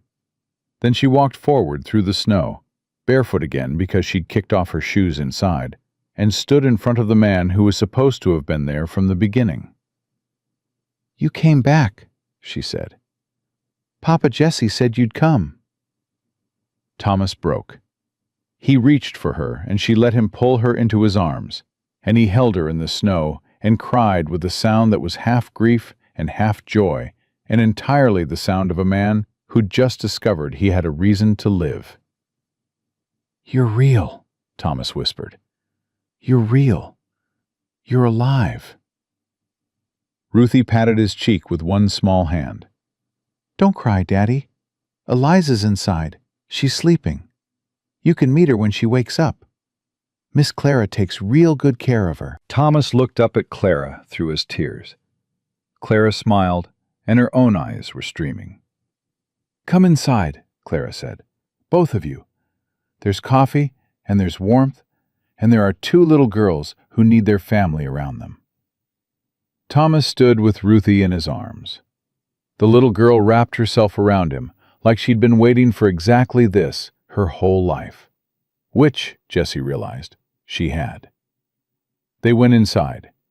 The door closed against the cold, and for one brief, perfect moment, the world outside, with all its danger and cruelty and power, fell away, and there was nothing but firelight and warmth and the sound of a baby waking up to meet her father for the first time. But the moment couldn't last. Jesse knew it. Clara knew it. Even Ruthie, with her 4-year-old wisdom, seemed to sense that the peace was borrowed, not earned. Because down in Elkhorn Creek, Marshal Wade Prescott had just received Frank Harlan's report. Property searched. No miners found. And Prescott knew Harlan was lying. He folded the report carefully and set it aside. Then he called for his foreman, a man named Briggs, big, quiet, the kind of man who did what he was told and never asked questions. "Harlan's done," Prescott said.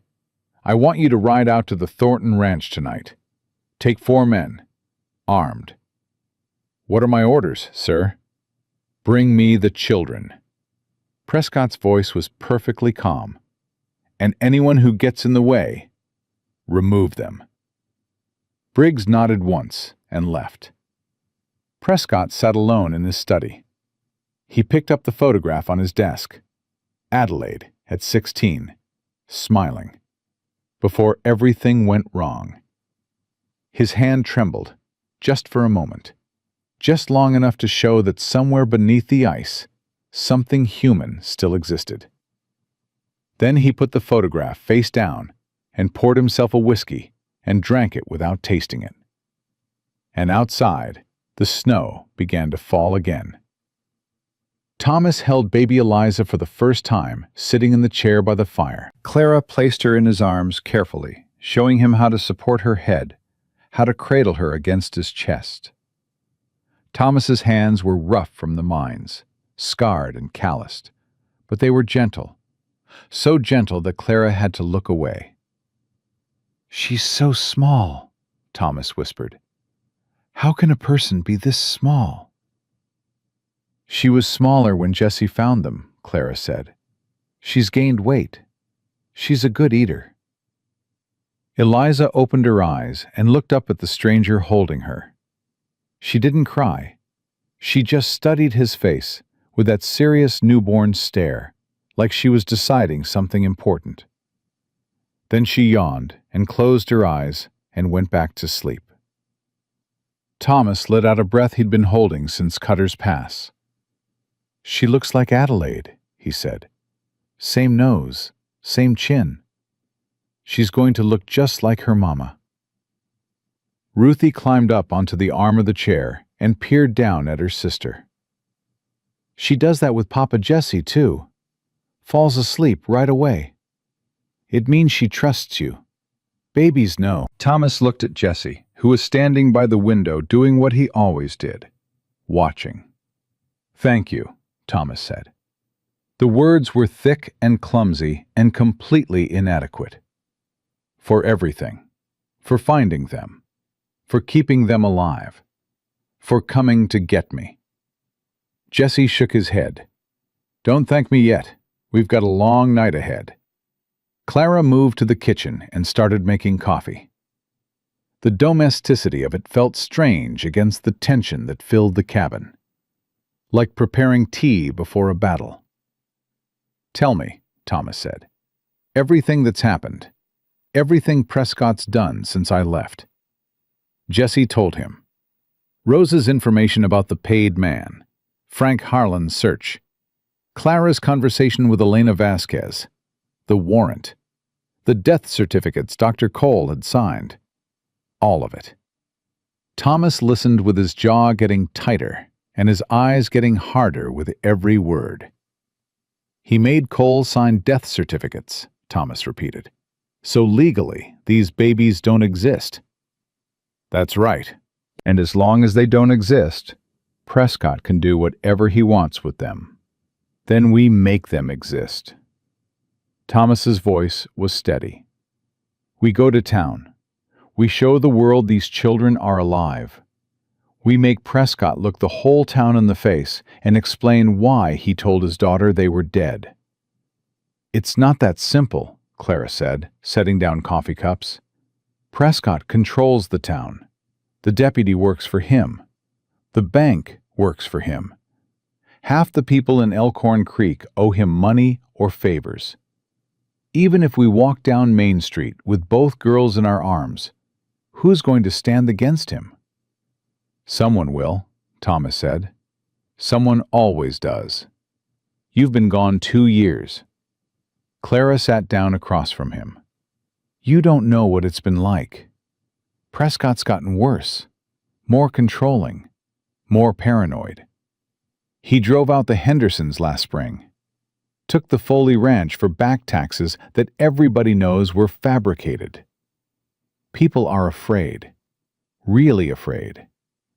Then we give them a reason to stop being afraid. Jesse turned from the window. The boy's right.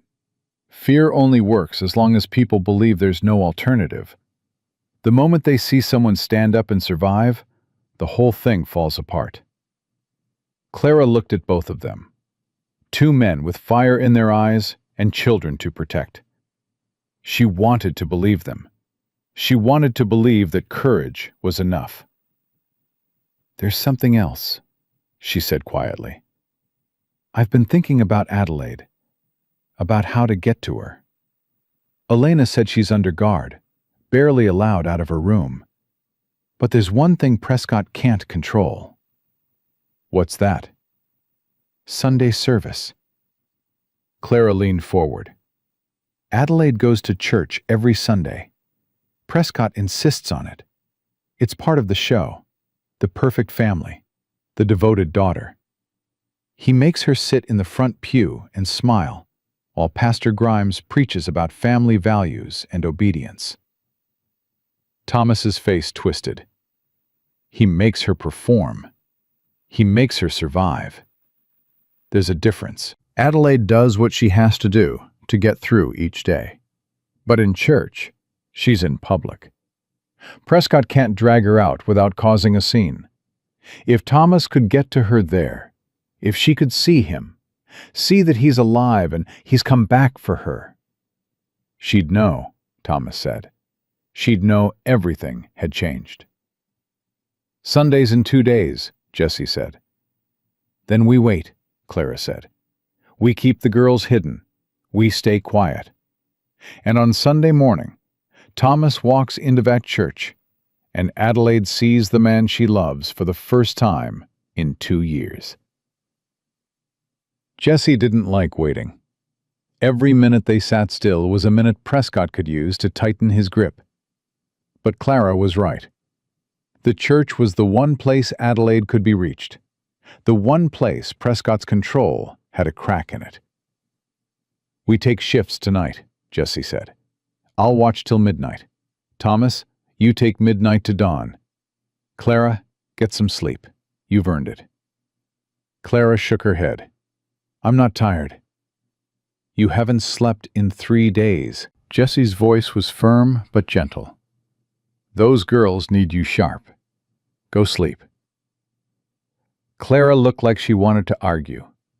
Then she looked at Ruthie and Eliza, both asleep on the bed, curled together the way they always were. Ruthie's arm draped protectively over her sister. "Wake me if anything happens," Clara said. She lay down on the far side of the bed, careful not to disturb the children. Within minutes, her breathing evened out. Ruthie shifted in her sleep and pressed closer to Clara, her small hand finding the fabric of Clara's sleeve and holding on. Thomas watched them. "Your woman?" he asked Jessie quietly. Jessie was quiet for a long moment. "I don't know what she is. I know what I want her to be. She loves those girls like they're her own. I know, and they love her. Ruthie talks about Miss Clara like she hung the moon. I know that too." Thomas took a sip of coffee. "What happens after? If we beat Prescott? If Adelaide's free? These children have a mother and a father they don't need." He stopped. Jessie finished for him. "They don't need a broken-down cowboy and a schoolteacher pretending to be their parents." "That what you were going to say?" Thomas winced. "I didn't mean it like that." "Yeah, you did. And you're not wrong." Jessie sat down across from him. "Those are your children. Adelaide's children." "I know that. Clara knows that. The moment this is over, you have every right to take them and go wherever you please." "But—" Jesse's hands tightened around his coffee cup. "But that little girl in there called me Papa the first night I found her. And I haven't been anybody's papa in 6 years. My daughter Eliza, my first Eliza, She died while I was 200 miles away selling cattle. I wasn't there. Couldn't hold her. Couldn't say goodbye. Thomas was very still. When Ruthie said she wanted to name the baby Eliza, so my girl's name wouldn't be lonely anymore, something happened in me that I can't undo. Don't want to undo. Jesse looked Thomas straight in the eyes. I'm not trying to take your children, but I'm not going to pretend they didn't save my life. Thomas was quiet for a long time. Then he said something Jesse didn't expect. Adelaide used to talk about you, before Prescott ran me off. She said there was a rancher outside of town who'd lost his family in a terrible way.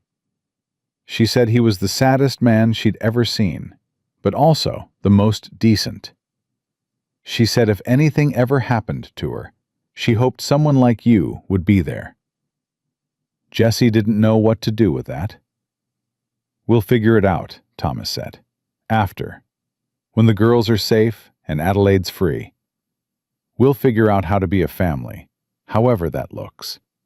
Because right now, those children have 4 people who love them, and that's a lot more than most kids get. Jesse nodded. For the first time since Thomas Callahan had ridden into his life, the knot in his chest loosened. The sound came at 3 in the morning. Horses, multiple, moving fast through deep snow. Jesse was at the window with his rifle before the sound fully registered. Thomas was beside him a heartbeat later. "How many?" Thomas whispered. Jesse counted the shadows moving through the darkness. 5 riders, armed, moving in formation. "That ain't a search party," Jesse said. "That's a raid." Clara was already awake, already moving. She'd slept in her clothes, boots on, like she'd known this was coming. She scooped up Eliza and shook Ruthie gently. "Sweetheart, wake up. We need to go downstairs." Ruthie's eyes opened. No panic this time. Just that terrible calm that broke Clara's heart every time she saw it. "The bad men are coming," Ruthie said. Not a question. "We're going to be fine," Clara said. "Come on." Jesse grabbed Clara's arm as she passed. "Take them through the tunnel. Get to the tree line and wait. If you hear gunshots, run. Don't look back." "I'm not leaving you, Clara." Jesse's voice was raw. "I can't fight if I'm worried about you. Please, take the girls and go." Clara looked at him. In the darkness, with the sound of hooves getting louder, she reached up and touched his face. "Come find us," she said. "When it's over, come find us." "I will, I swear it." Clara disappeared through the trapdoor with both children. Jesse heard the scrape of the tunnel entrance, then silence. He turned to Thomas. The young man was holding a rifle Jesse had given him, his face pale but set. "You any good with that?" Jesse asked. "I've been shooting since I was 12. "Good. There's 5 of them. 2 of us. We don't have to win. We just have to hold them off long enough for Clara to get clear." Thomas nodded. "Then what?" "Then we give Prescott something he's never had before. A fight he can't buy his way out of." The riders pulled up outside. Jesse heard voices, low, businesslike. The creak of leather as men dismounted. "Thornton!" a voice bellowed from the darkness. "This is Briggs. I work for Marshal Prescott." "Open the door, and this stays peaceful." Jesse positioned himself by the window.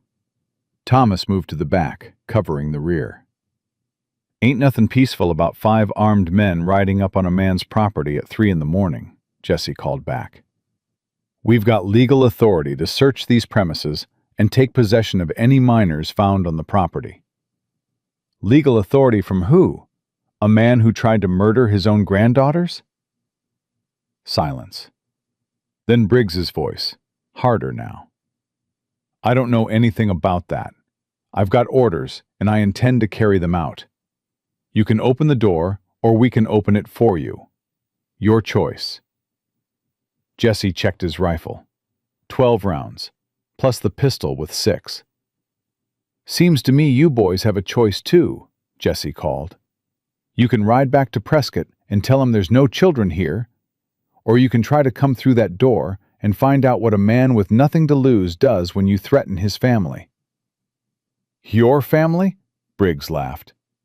"Those ain't your children, Thornton. You're just a broken-down cowboy playing house." The words hit the same place Crawford's had hit in the story Caleb once lived.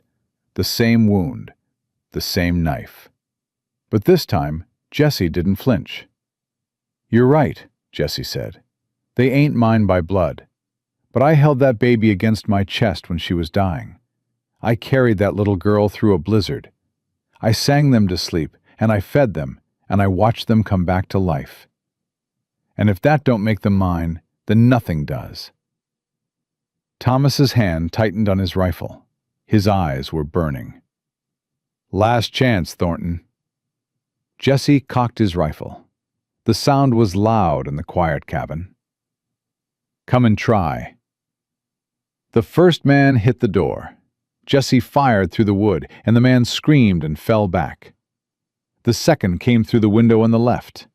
Thomas dropped him with a single shot to the shoulder. The man crumpled, howling. The other 3 scattered. Gunfire erupted from multiple directions. Bullets punched through the cabin walls, sending splinters flying. Jesse dropped to the floor and fired back through the shattered window, aiming at muzzle flashes in the dark. "Thornton!" Briggs was screaming now, all pretense of civility gone. "You're a dead man! You hear me? Dead!" A bullet tore through the wall, inches from Jesse's head. He rolled, came up, fired. Heard a grunt of pain from outside. Thomas was at the back window, firing with a calm precision that surprised Jesse. 3 shots, measured and steady. A man outside cried out, and the sound of running boots told Jesse at least one of them was retreating. Then, silence. The terrible, ringing silence that follows gunfire. Jesse pressed himself against the wall and listened. His ears were humming. Blood was running down his cheek from a splinter cut, but he barely noticed. "How many?" Thomas whispered. "2 down, 1 running. That leaves Briggs and 1 more." A voice came from outside. Different this time. Not Briggs. Higher, younger, scared. "Briggs is hit. We're pulling back. You hear me? We're pulling back. Don't shoot." Jesse didn't move. Didn't lower the rifle. "Take your wounded and go," Jesse called. "Tell Prescott what happened here. Tell him the next time he sends men to my property, they won't ride back." Sounds of movement. Groaning. Horses. Slowly, painfully, the riders collected their wounded and mounted up. "This ain't over," Briggs's voice came, weak and strained. "Prescott will burn you out. He'll burn this whole ranch to the ground." Jesse felt the words hit him like a physical blow. Burn. Fire. The same fire that took Mary and Eliza. The same fire that haunted every nightmare. Thomas saw Jesse's face change, saw the color drain out of it. "Jesse." Thomas grabbed his arm. "Jesse, stay with me." That was a threat. Just words. Jesse blinked, came back. The past receded, and the present rushed in.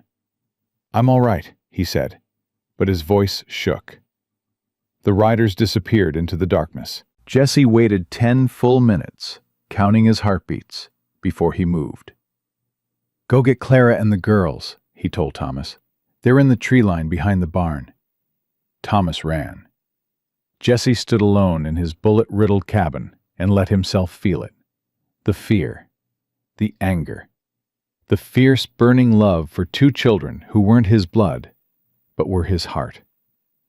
His hands were still shaking when Clara came through the door with Eliza in her arms and Ruthie clinging to her skirt.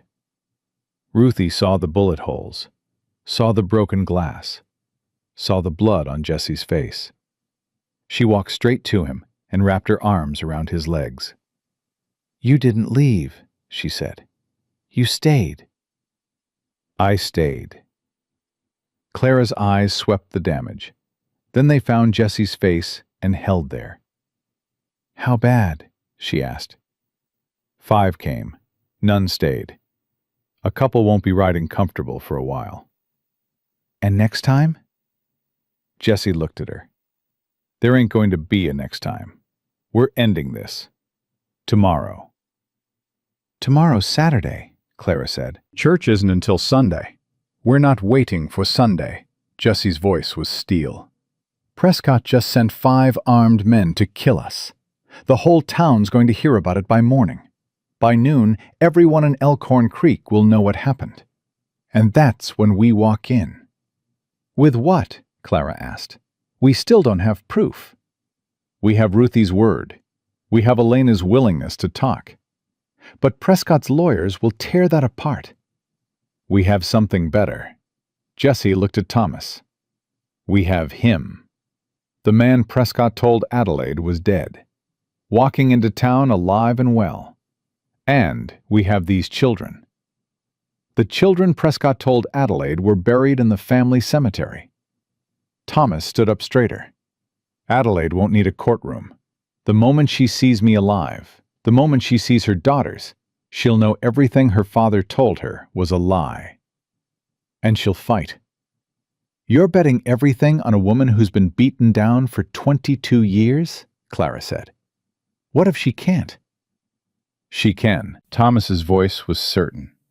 "I know her, better than anyone alive. She's been surviving under that man's roof since she was born. She's stronger than he thinks, stronger than she thinks. She just needs a reason to believe she can win." "She's got 2 reasons," Jessie said. "Sleeping right there." They all looked at the bed, where Ruthie and Eliza lay together. Ruthie had positioned herself around the baby, the way she always did, shielding, protecting, holding on. Clara looked at Jessie. "If we do this, there's no going back. Prescott will come at us with everything he has. Lawyers, money, power. He'll try to destroy all of us." "He's already trying."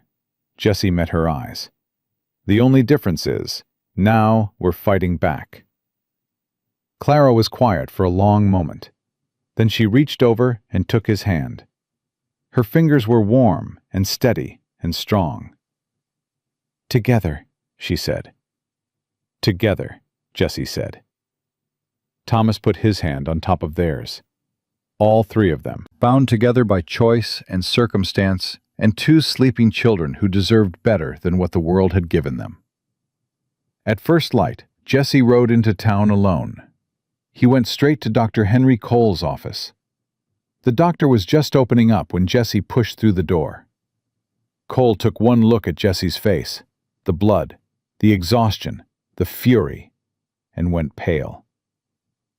"Mr. Thornton, what?" "You signed death certificates for 2 babies that aren't dead." Jessie didn't sit, didn't soften it. "You looked Wade Prescott in the eye and you lied on official documents. You know it, and I know it." Cole sank into his chair. His hands were shaking. "I didn't have a choice." "You had a choice. You were just too scared to make the right one." "He threatened my family." Cole's voice cracked. "He said if I didn't sign, he'd call in my debts. I'd lose the practice, my wife, my children. We'd have nothing." "So you let 2 babies die instead." Cole flinched like Jessie had struck him. "I didn't know he was going to. I thought he was sending them to relatives. He told me he was placing them with a family in Montana. I thought. You thought what he wanted you to think." Jessie leaned over the desk. "But those babies didn't go to Montana. They got left in a blizzard to freeze to death. And the only reason they're alive right now is because I happened to ride by at the right moment." Cole covered his face with his hands. "Here's what's going to happen," Jessie said. "You're going to write a new document, a sworn statement saying you signed those death certificates under duress, that you knew the children were alive when you signed, and that Wade Prescott ordered you to do it. He'll destroy me. He's going to destroy you anyway.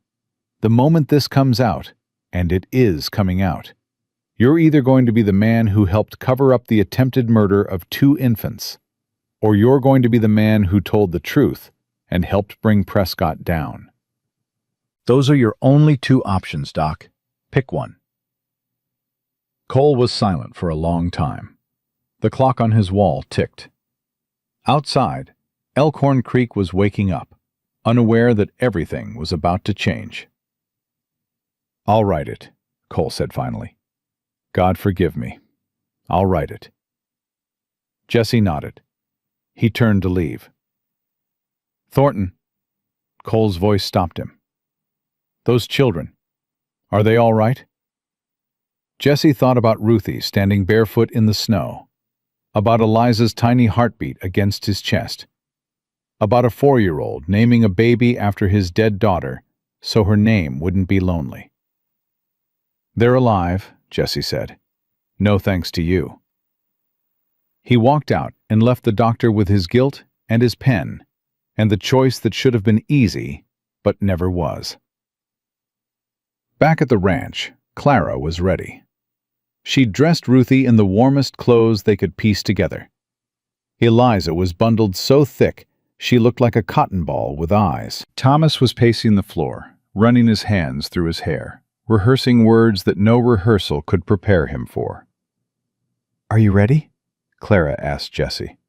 Jesse looked at his family. All of them. Clara with her fierce brown eyes. Thomas with his young man's courage. Ruthie holding Eliza with 4-year-old devotion.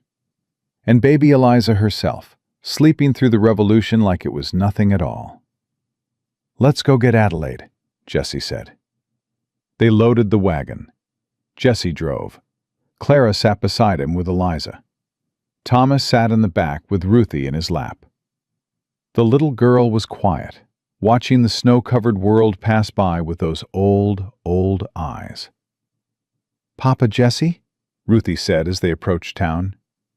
"Yeah, little one?" "Is Mama going to be happy to see us?"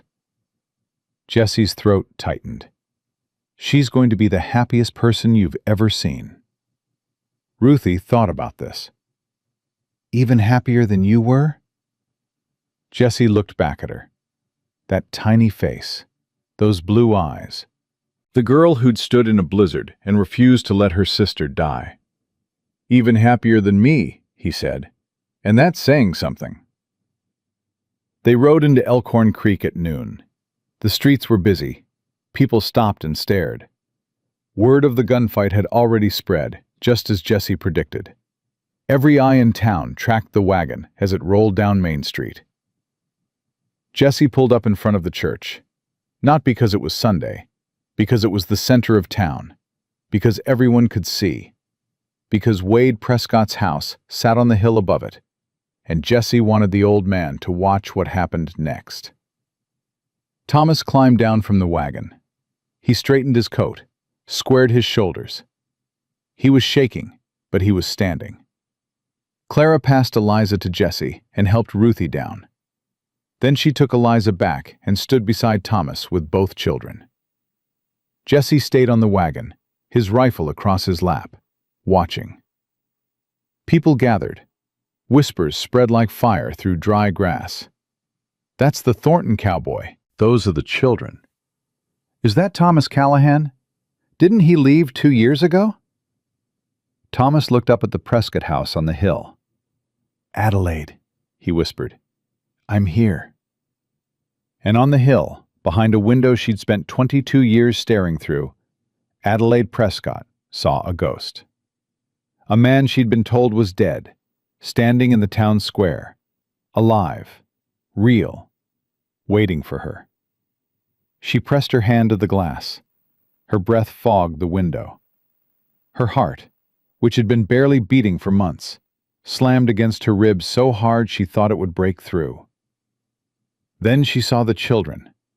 A woman holding a baby. A little girl standing beside her, looking up at the house with eyes that Adelaide recognized, because they were her own eyes looking back at her. Adelaide's knees gave out. She hit the floor. And from somewhere deep inside her, from the place where she'd buried every hope and every dream and every reason to keep living, A sound came out of her that was not quite a scream and not quite a prayer. It was the sound of a mother who just discovered her children were alive. And it carried all the way down the hill. Adelaide came down the hill running. She came without a coat, without shoes, in nothing but the house dress she'd been wearing when she looked out the window and saw the dead come back to life. Her bare feet hit the frozen ground, and she didn't feel it. Her lungs burned from the cold air, and she didn't care. The only thing that existed in the world was the man standing in the town square, and the children beside him. Prescott's guard tried to stop her at the front gate. A big man named Sykes, who'd been watching her door for weeks. He grabbed her arm, and Adelaide turned on him with a fury that made him let go. "Touch me again," she said, and her voice was a sound nobody in Elkhorn Creek had ever heard from Adelaide Prescott. "Touch me again, and I will kill you where you stand." Sykes stepped back, not because he believed her, because the look in her eyes told him she meant it. Adelaide ran. Thomas saw her first. He made a sound, low and broken, and started walking toward her. Then walking became running, and running became something beyond running. Two people who'd spent 2 years believing they'd lost everything, hurtling toward each other across the frozen ground. They collided in the middle of the street. Thomas caught her, and Adelaide grabbed him, and they held on like the world was trying to tear them apart again, and they would die before they let it. "You're alive." Adelaide was sobbing so hard she could barely form words. "He told me you were dead. He told me you were killed in a cave-in. I mourned you. I mourned you for 2 years. I'm alive." Thomas held her face in his hands. "I'm here. I'm never leaving again. Never. My babies." Adelaide pulled back and looked around wildly. Rosa said, "Thomas, he told me they died. He showed me graves. He made me visit graves and put flowers on empty graves, and I—" Her eyes found Clara, found the bundle in Clara's arms, found the little girl standing beside her. Adelaide stopped breathing. Ruthie looked up at her mother. 4 years old, thin face, blue eyes. Adelaide's eyes. "Mama?" Ruthie said. Adelaide's legs buckled. Thomas caught her, held her upright, but she was reaching, stretching her arms toward Ruthie with a desperation that tore through every person watching. My baby girl. You're real. You're alive. Oh God, you're alive." Ruthie walked forward, slow, careful, the way she did everything. She stopped in front of Adelaide and studied her face with those 2 old eyes. "You're my mama," Ruthie said. "I remember you. You smell like flowers. You used to sing to me at night when Grandpa couldn't hear." Adelaide dropped to her knees in the snow, and Ruthie stepped into her arms, and Adelaide held her daughter for the first time in weeks that had felt like lifetimes. She rocked her and sobbed and said her name over and over like a prayer. "Ruthie, Ruthie, Ruthie, my sweet girl, my brave, brave girl." "Mama, don't cry." Ruthie patted her mother's back with one small hand. "I'm okay. Papa Jesse found us. He kept us safe. Miss Clara, too, and Daddy came back. Everyone came back." Adelaide looked up through her tears. Her eyes found Jesse on the wagon. Then Clara with Eliza. Then Thomas standing over her with his hand on her shoulder. "Both of them?" Adelaide whispered. "Both my babies?" Clara knelt down and placed Eliza in Adelaide's free arm. The baby stirred, opened her eyes, and looked at her mother for the first time since the night she was born. Adelaide held both her children, and the sound she made was beyond crying, beyond joy, beyond anything that had a name. It was the sound of a woman being put back together after being shattered into pieces she thought could never be found. The town square had gone silent. Every person in Elkhorn Creek stood watching. Women were crying openly. Men looked at their boots and swallowed hard. Even Martha Perkins, the banker's wife, who never had a kind word for anyone, had tears running down her face. "This is my family," Thomas said. His voice carried across the square. "These are my children. And Wade Prescott tried to murder them." The whispers started, low at first, then louder. Thomas turned to face the crowd. "He told Adelaide I was dead. He told her both babies died at birth. Then he paid a man to take them into a blizzard and abandon them. If Jesse Thornton hadn't found them, they'd be dead right now." "That's a lie." The voice came from the top of the hill. Wade Prescott walked down the street toward them with the slow, measured stride of a man who owned every inch of ground beneath his feet. He was dressed in his finest coat. His silver hair was combed. His face was calm. But his eyes were not calm. His eyes were the eyes of a man watching his empire crack. "This is a conspiracy," Prescott continued, his voice carrying the authority of 30 years of unchallenged power. "These people are criminals. They've stolen my granddaughters. They've corrupted my daughter. And this man," he pointed at Thomas, "this man was run out of town for seducing a minor, and I was 23, and Adelaide was 20. Thomas stepped forward. "You beat her unconscious for loving me? You threatened to kill me if I didn't leave. And when Adelaide got pregnant, you told her I was dead, so she'd have nobody to turn to but you." Prescott's jaw tightened. "Charlotte," his voice sharpened. "Charlotte, come here." Nobody moved. "Adelaide," he corrected himself, but the slip was telling. The mask was cracking. "Adelaide, come to your father, right now. These people have poisoned your mind. You're confused. You're hysterical." Adelaide stood up, Ruthie in one arm, Eliza in the other. She turned to face her father, and the people of Elkhorn Creek saw something happen that they'd never seen before. Adelaide Prescott stood her ground. "I'm not confused," she said. Her voice trembled, but it held. "I'm not hysterical. And I'm not coming to you. Not now, not ever again." Prescott took a step forward. His face darkened. "You don't know what you're saying." "I know exactly what I'm saying."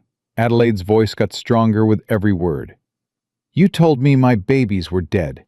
You made me grieve for children you tried to murder. You showed me graves and watched me weep, and you knew they were empty." Prescott looked at the crowd, looked at the faces watching him.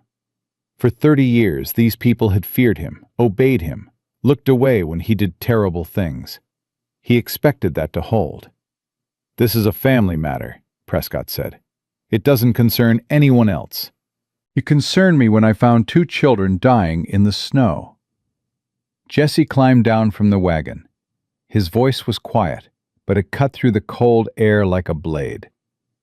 A 4-year-old girl, standing barefoot in a blizzard, holding her baby sister, trying to keep her alive.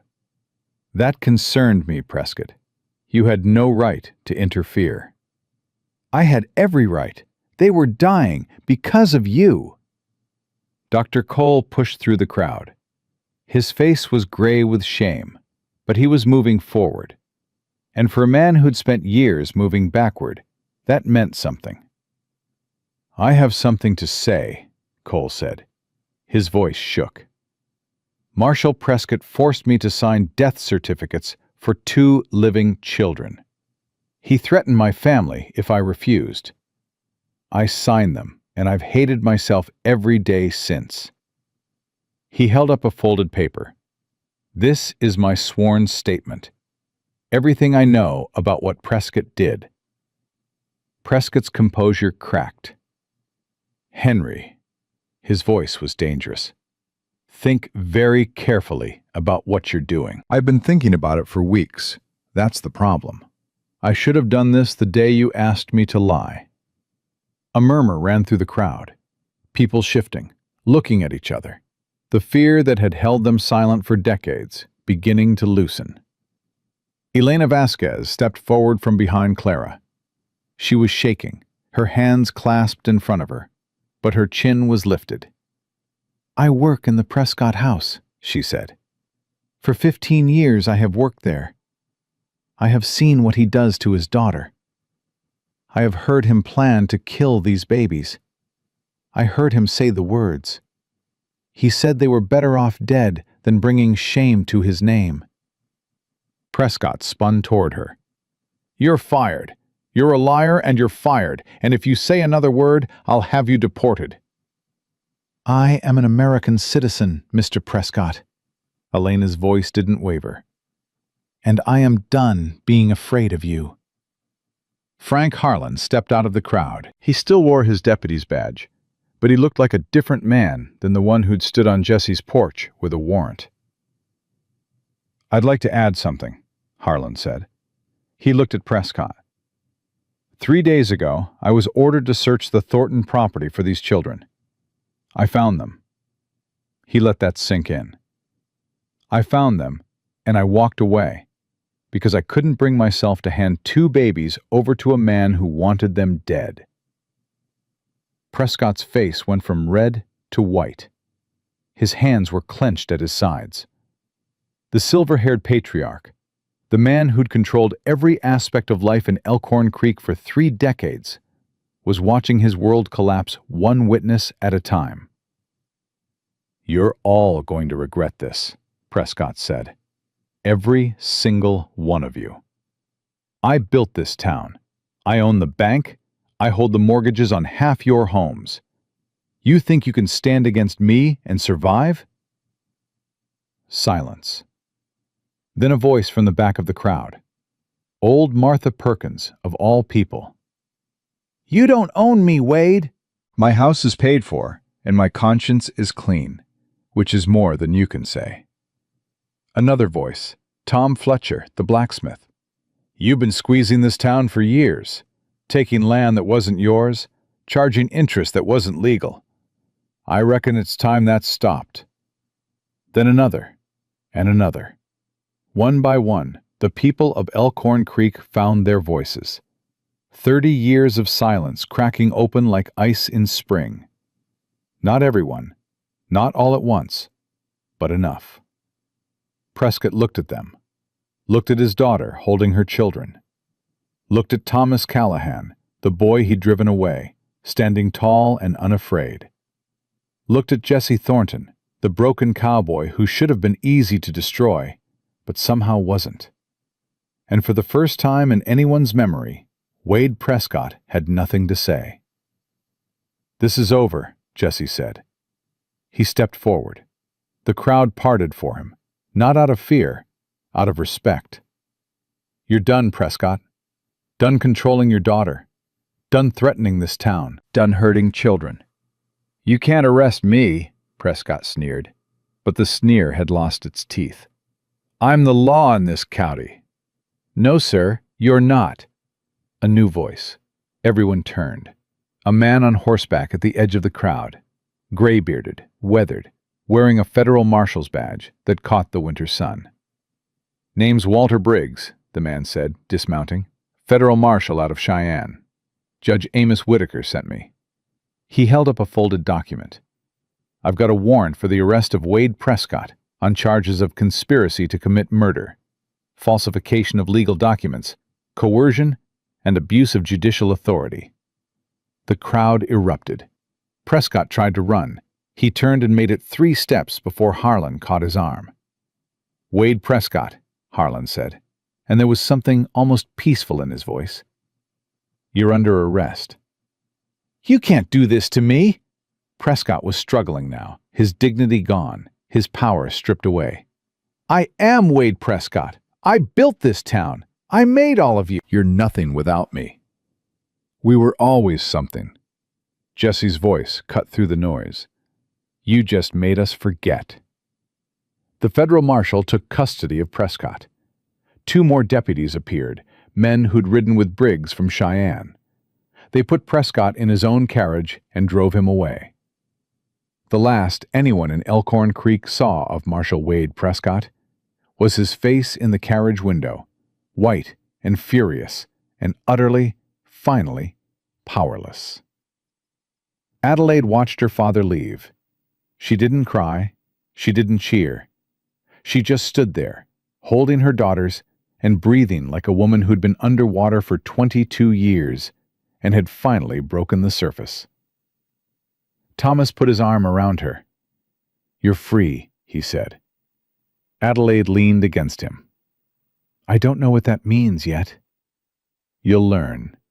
We'll learn together." Ruthie tugged on Adelaide's dress. "Mama?"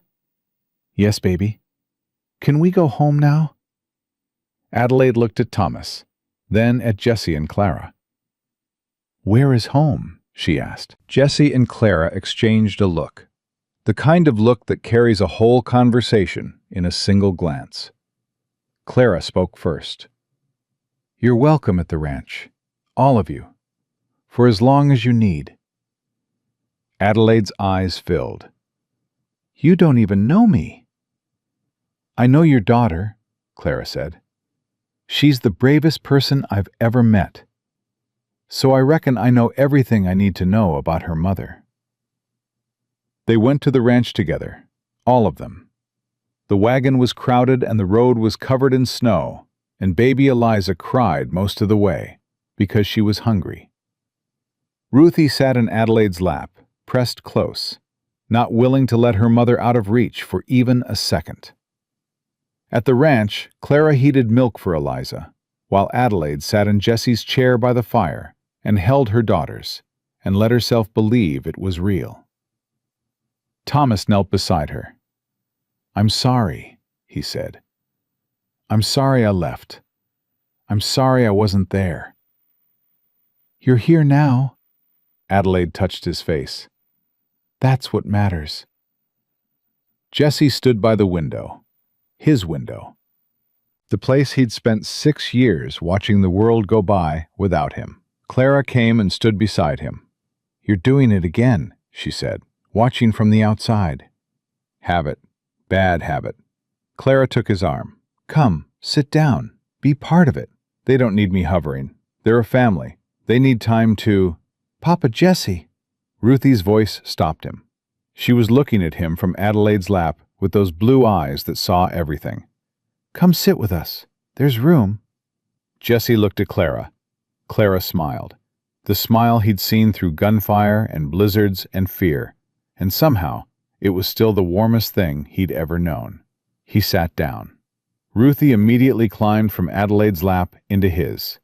She settled against his chest and took his hand and put it on top of her mother's hand. "There," Ruthie said with satisfaction. "Now everybody's touching. That's how families work." Adelaide laughed. It was the first time she'd laughed in months, maybe years, and the sound of it filled the cabin the way sunlight fills a room when you open the curtains. That night, after the children were asleep and Adelaide and Thomas had retreated to the spare room Clara had made up, Jessie sat on the porch in the cold. His rifle was beside him, force of habit. But the night was quiet, truly quiet, for the first time since he'd found those girls in the snow. Clara came out with 2 cups of coffee. She sat beside him and handed him one. "You should sleep," she said. "Can't. Too much in my head." "Good too much or bad too much?" Jessie thought about it. "Both." He took a sip of coffee. "I keep thinking about what happens next. Prescott's gone, but there's going to be trials, legal battles. Adelaide's going to need help sorting out the estate. Thomas has nothing. Those children need stability. They have stability." Clara's voice was quiet. "They have you." Jessie stared at his coffee. "Clara, when this all shakes out, Thomas and Adelaide are going to build their own life, their own home, take their children, and make a family. That's how it should be. And where does that leave us?" Jessie turned to look at her. "Us?" Clara met his eyes without flinching. "Don't play dumb, Jessie Thornton. It doesn't suit you." Jessie almost laughed. It came out as a rough sound, rusty from 6 years of not being used. I'm a 43-year-old rancher with a bullet-riddled cabin and more grief than any woman should have to take on. And I'm a 36-year-old schoolteacher who can't have children and spent the last 3 years convinced she'd never feel alive again. Clara set down her coffee. We're a match set, you and me. Jessie was quiet for a long time. The stars were out. The snow glittered under a half moon. I love you, he said. He said it the way he said everything. Plain, direct, without decoration. I don't know when it happened. Somewhere between you walking through my door and you picking up that pistol and telling 5 armed men they couldn't have our children. But it happened, and I can't undo it, and I don't want to. Clara's eyes were shining. Then don't. She leaned into him, and Jessie put his arm around her, and they sat together in the cold, watching the sky. I want to ask you something, Jessie said. And you can say no. You probably should say no. Try me. Stay. Not for the girls, not because they need you. Stay for me. Stay because I need you. Because this house hasn't been a home in 6 years, and the moment you walked in, it was. Stay because I'm terrified of going back to who I was before, and you're the only person who makes me believe I don't have to. Clara was quiet. Jessie counted his heartbeats. 5, 10, 15. Jessie Thornton, Clara said. I've been staying since the first night. I just needed you to ask. 3 months later, on the first warm day of spring, the church in Elkhorn Creek was full. Not for Sunday service, for a wedding. 2 weddings, actually. Thomas and Adelaide went first. She wore a simple white dress that Elena had sewn for her. He wore a borrowed suit that was slightly too big in the shoulders. Adelaide cried through the whole ceremony. Thomas didn't cry until Adelaide said, "I do," and then he fell apart completely. Jessie and Clara went second. Jessie tugged at his collar the entire time. Clara held wildflowers that Ruthie had picked that morning.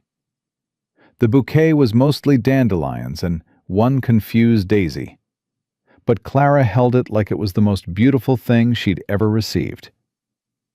Ruthie served as flower girl for both ceremonies. She took the job seriously, marching down the aisle with great concentration, dropping petals in precise intervals. Baby Eliza watched from Dr. Cole's arms, chewing on her fist and looking deeply unimpressed by the whole affair. When the preacher asked if anyone objected to Jessie and Clara's union, Ruthie shouted no, so loud that the back pews heard it, and the whole church laughed, the same way they'd laughed in a different story, in a different town, because some things are universal. I now pronounce you husband and wife. Jessie kissed Clara, and Ruthie cheered, and Eliza burped, and the people of Elkhorn Creek, who'd spent 30 years under one man's shadow, celebrated in the sunlight like people who'd remembered what freedom tasted like. At the reception, Frank Harlan told Jessie that Prescott's trial was set for June, federal court in Cheyenne. The evidence was overwhelming. Dr. Cole's statement, Elena's testimony, the man Prescott had paid to abandon the children, found drunk in a saloon in Colorado, had confessed everything. He's done, Harlan said. 20 years at least, probably more. Good. Jessie watched Ruthie dancing with Thomas, her small feet standing on his boots while he waltzed her around the room. That's good. Adelaide came to find Jessie later that evening. She was glowing in a way that made her almost unrecognizable from the broken woman he'd first seen coming down the hill. Mr. Thornton, she took both his hands. I've been trying to find the words to thank you, and I can't. There aren't words big enough for what you did. You don't need to thank me. Yes, I do. Adelaide squeezed his hands. You saved my children. You gave them a home when I couldn't. You taught Ruthie what it means to have a father who stays. She told me, you know. She told me everything. How you held her in the snow, how you called yourself Papa Jesse, how you let her name the baby after your daughter. Jesse's throat tightened. Eliza, Adelaide said softly, my daughter carries your daughter's name. And every time I say it, every time I call her, I want you to know that I'm remembering. I'm honoring the little girl you lost. And I'm thanking you for loving mine when I couldn't be there to do it myself. Jesse couldn't speak. He just nodded and held her hands and let that be enough. 1 year later, the Thornton Ranch had changed. Not the land. The land was the same, rolling prairie giving way to foothills, the creek running clear after the spring melt. But the house was bigger now. Jesse and Thomas had added 2 rooms in the summer. One for Thomas and Adelaide, one that served as a schoolroom where Clara taught not just Ruthie, but 5 other children from neighboring ranches. Eliza was walking now, toddling through the house on unsteady legs, with the fierce determination of a child who'd survived something impossible before she was old enough to know it. She called Jesse Papa, and Clara Mama, and Thomas Daddy, and Adelaide Mommy. And if anyone found it confusing that one child had 4 parents who loved her, nobody said so. Ruthie was 5. She'd lost some of the old look in her eyes, the wariness, the watchfulness of a child who'd learned too young that adults couldn't be trusted. It came back sometimes, in flashes, when a door slammed too loud or a stranger's voice was too sharp. But it came less often now, and when it came, there was always someone there to hold her until it passed. "Tell the story, Papa Jesse," Ruthie said one evening. They were on the porch, all of them. Jesse in his chair, Clara beside him, her hand resting on the gentle curve of her belly, 4 months along with a baby that Dr. Cole said was growing strong and healthy. A miracle, he'd called it, for a woman who'd been told she could never conceive. Clara called it something else. She called it grace. Thomas and Adelaide sat on the steps, Eliza asleep in Adelaide's arms. The sun was setting over the mountains, and the sky was doing that thing it did in Wyoming, turning colors that no painter could capture and no words could describe. "Tell the story," Ruthie said again. "The one about the snow. You know that story by heart, little one. Tell it anyway." Jesse smiled. He looked at Clara, who nodded, at Thomas and Adelaide, who were listening, at Eliza, dreaming in her mother's arms, at Ruthie, this fierce, extraordinary child who'd stood barefoot in a blizzard and refused to let the world win. "Once upon a time," Jesse began, "there was a cowboy who thought his heart was dead. He lived alone, worked alone, and he figured that was how it would be until the end. Then one winter night, in the worst storm he'd ever seen, he heard a sound that changed everything." "What sound?" Ruthie whispered, even though she knew. A little girl's voice, brave and scared and strong, all at the same time. And when that cowboy found her, standing in the snow, holding her baby sister, refusing to give up, he realized something he'd forgotten. What did he realize? That love doesn't die. It just waits. Sometimes it waits in the last place you'd ever think to look. In a blizzard, in a broken wagon, in the arms of a 4-year-old girl who was braver than any grown man he'd ever known. Ruthie climbed into his lap. She was getting big for it, all legs and elbows, but neither of them cared. "I love you, Papa Jesse." "I love you too, little one, always and forever." The sun went down. The stars came out. And on a ranch in Wyoming, a family sat together in the quiet of evening, bound not by blood or obligation, but by choice, by sacrifice, by the stubborn, unbreakable, impossible love that happens when broken people decide to stop being broken alone and start being whole together. Ruthie fell asleep in Jesse's arms. Eliza dreamed in Adelaide's. Clara leaned her head against Jessie's shoulder, her hand on the new life growing inside her, and closed her eyes. And Jesse Thornton, the man who'd spent 6 years believing he had nothing left to live for, held his family close and understood at last what he'd been waiting for all along. Not a second chance, a first one. The first real chance to become the man he was always meant to be. A man who stayed, a man who fought, a man who loved without condition and without fear and without end.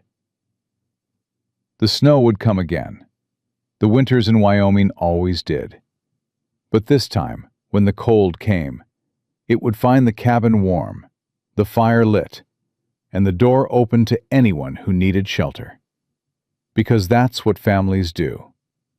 They keep the fire burning, they leave the light on, and they never, ever let go.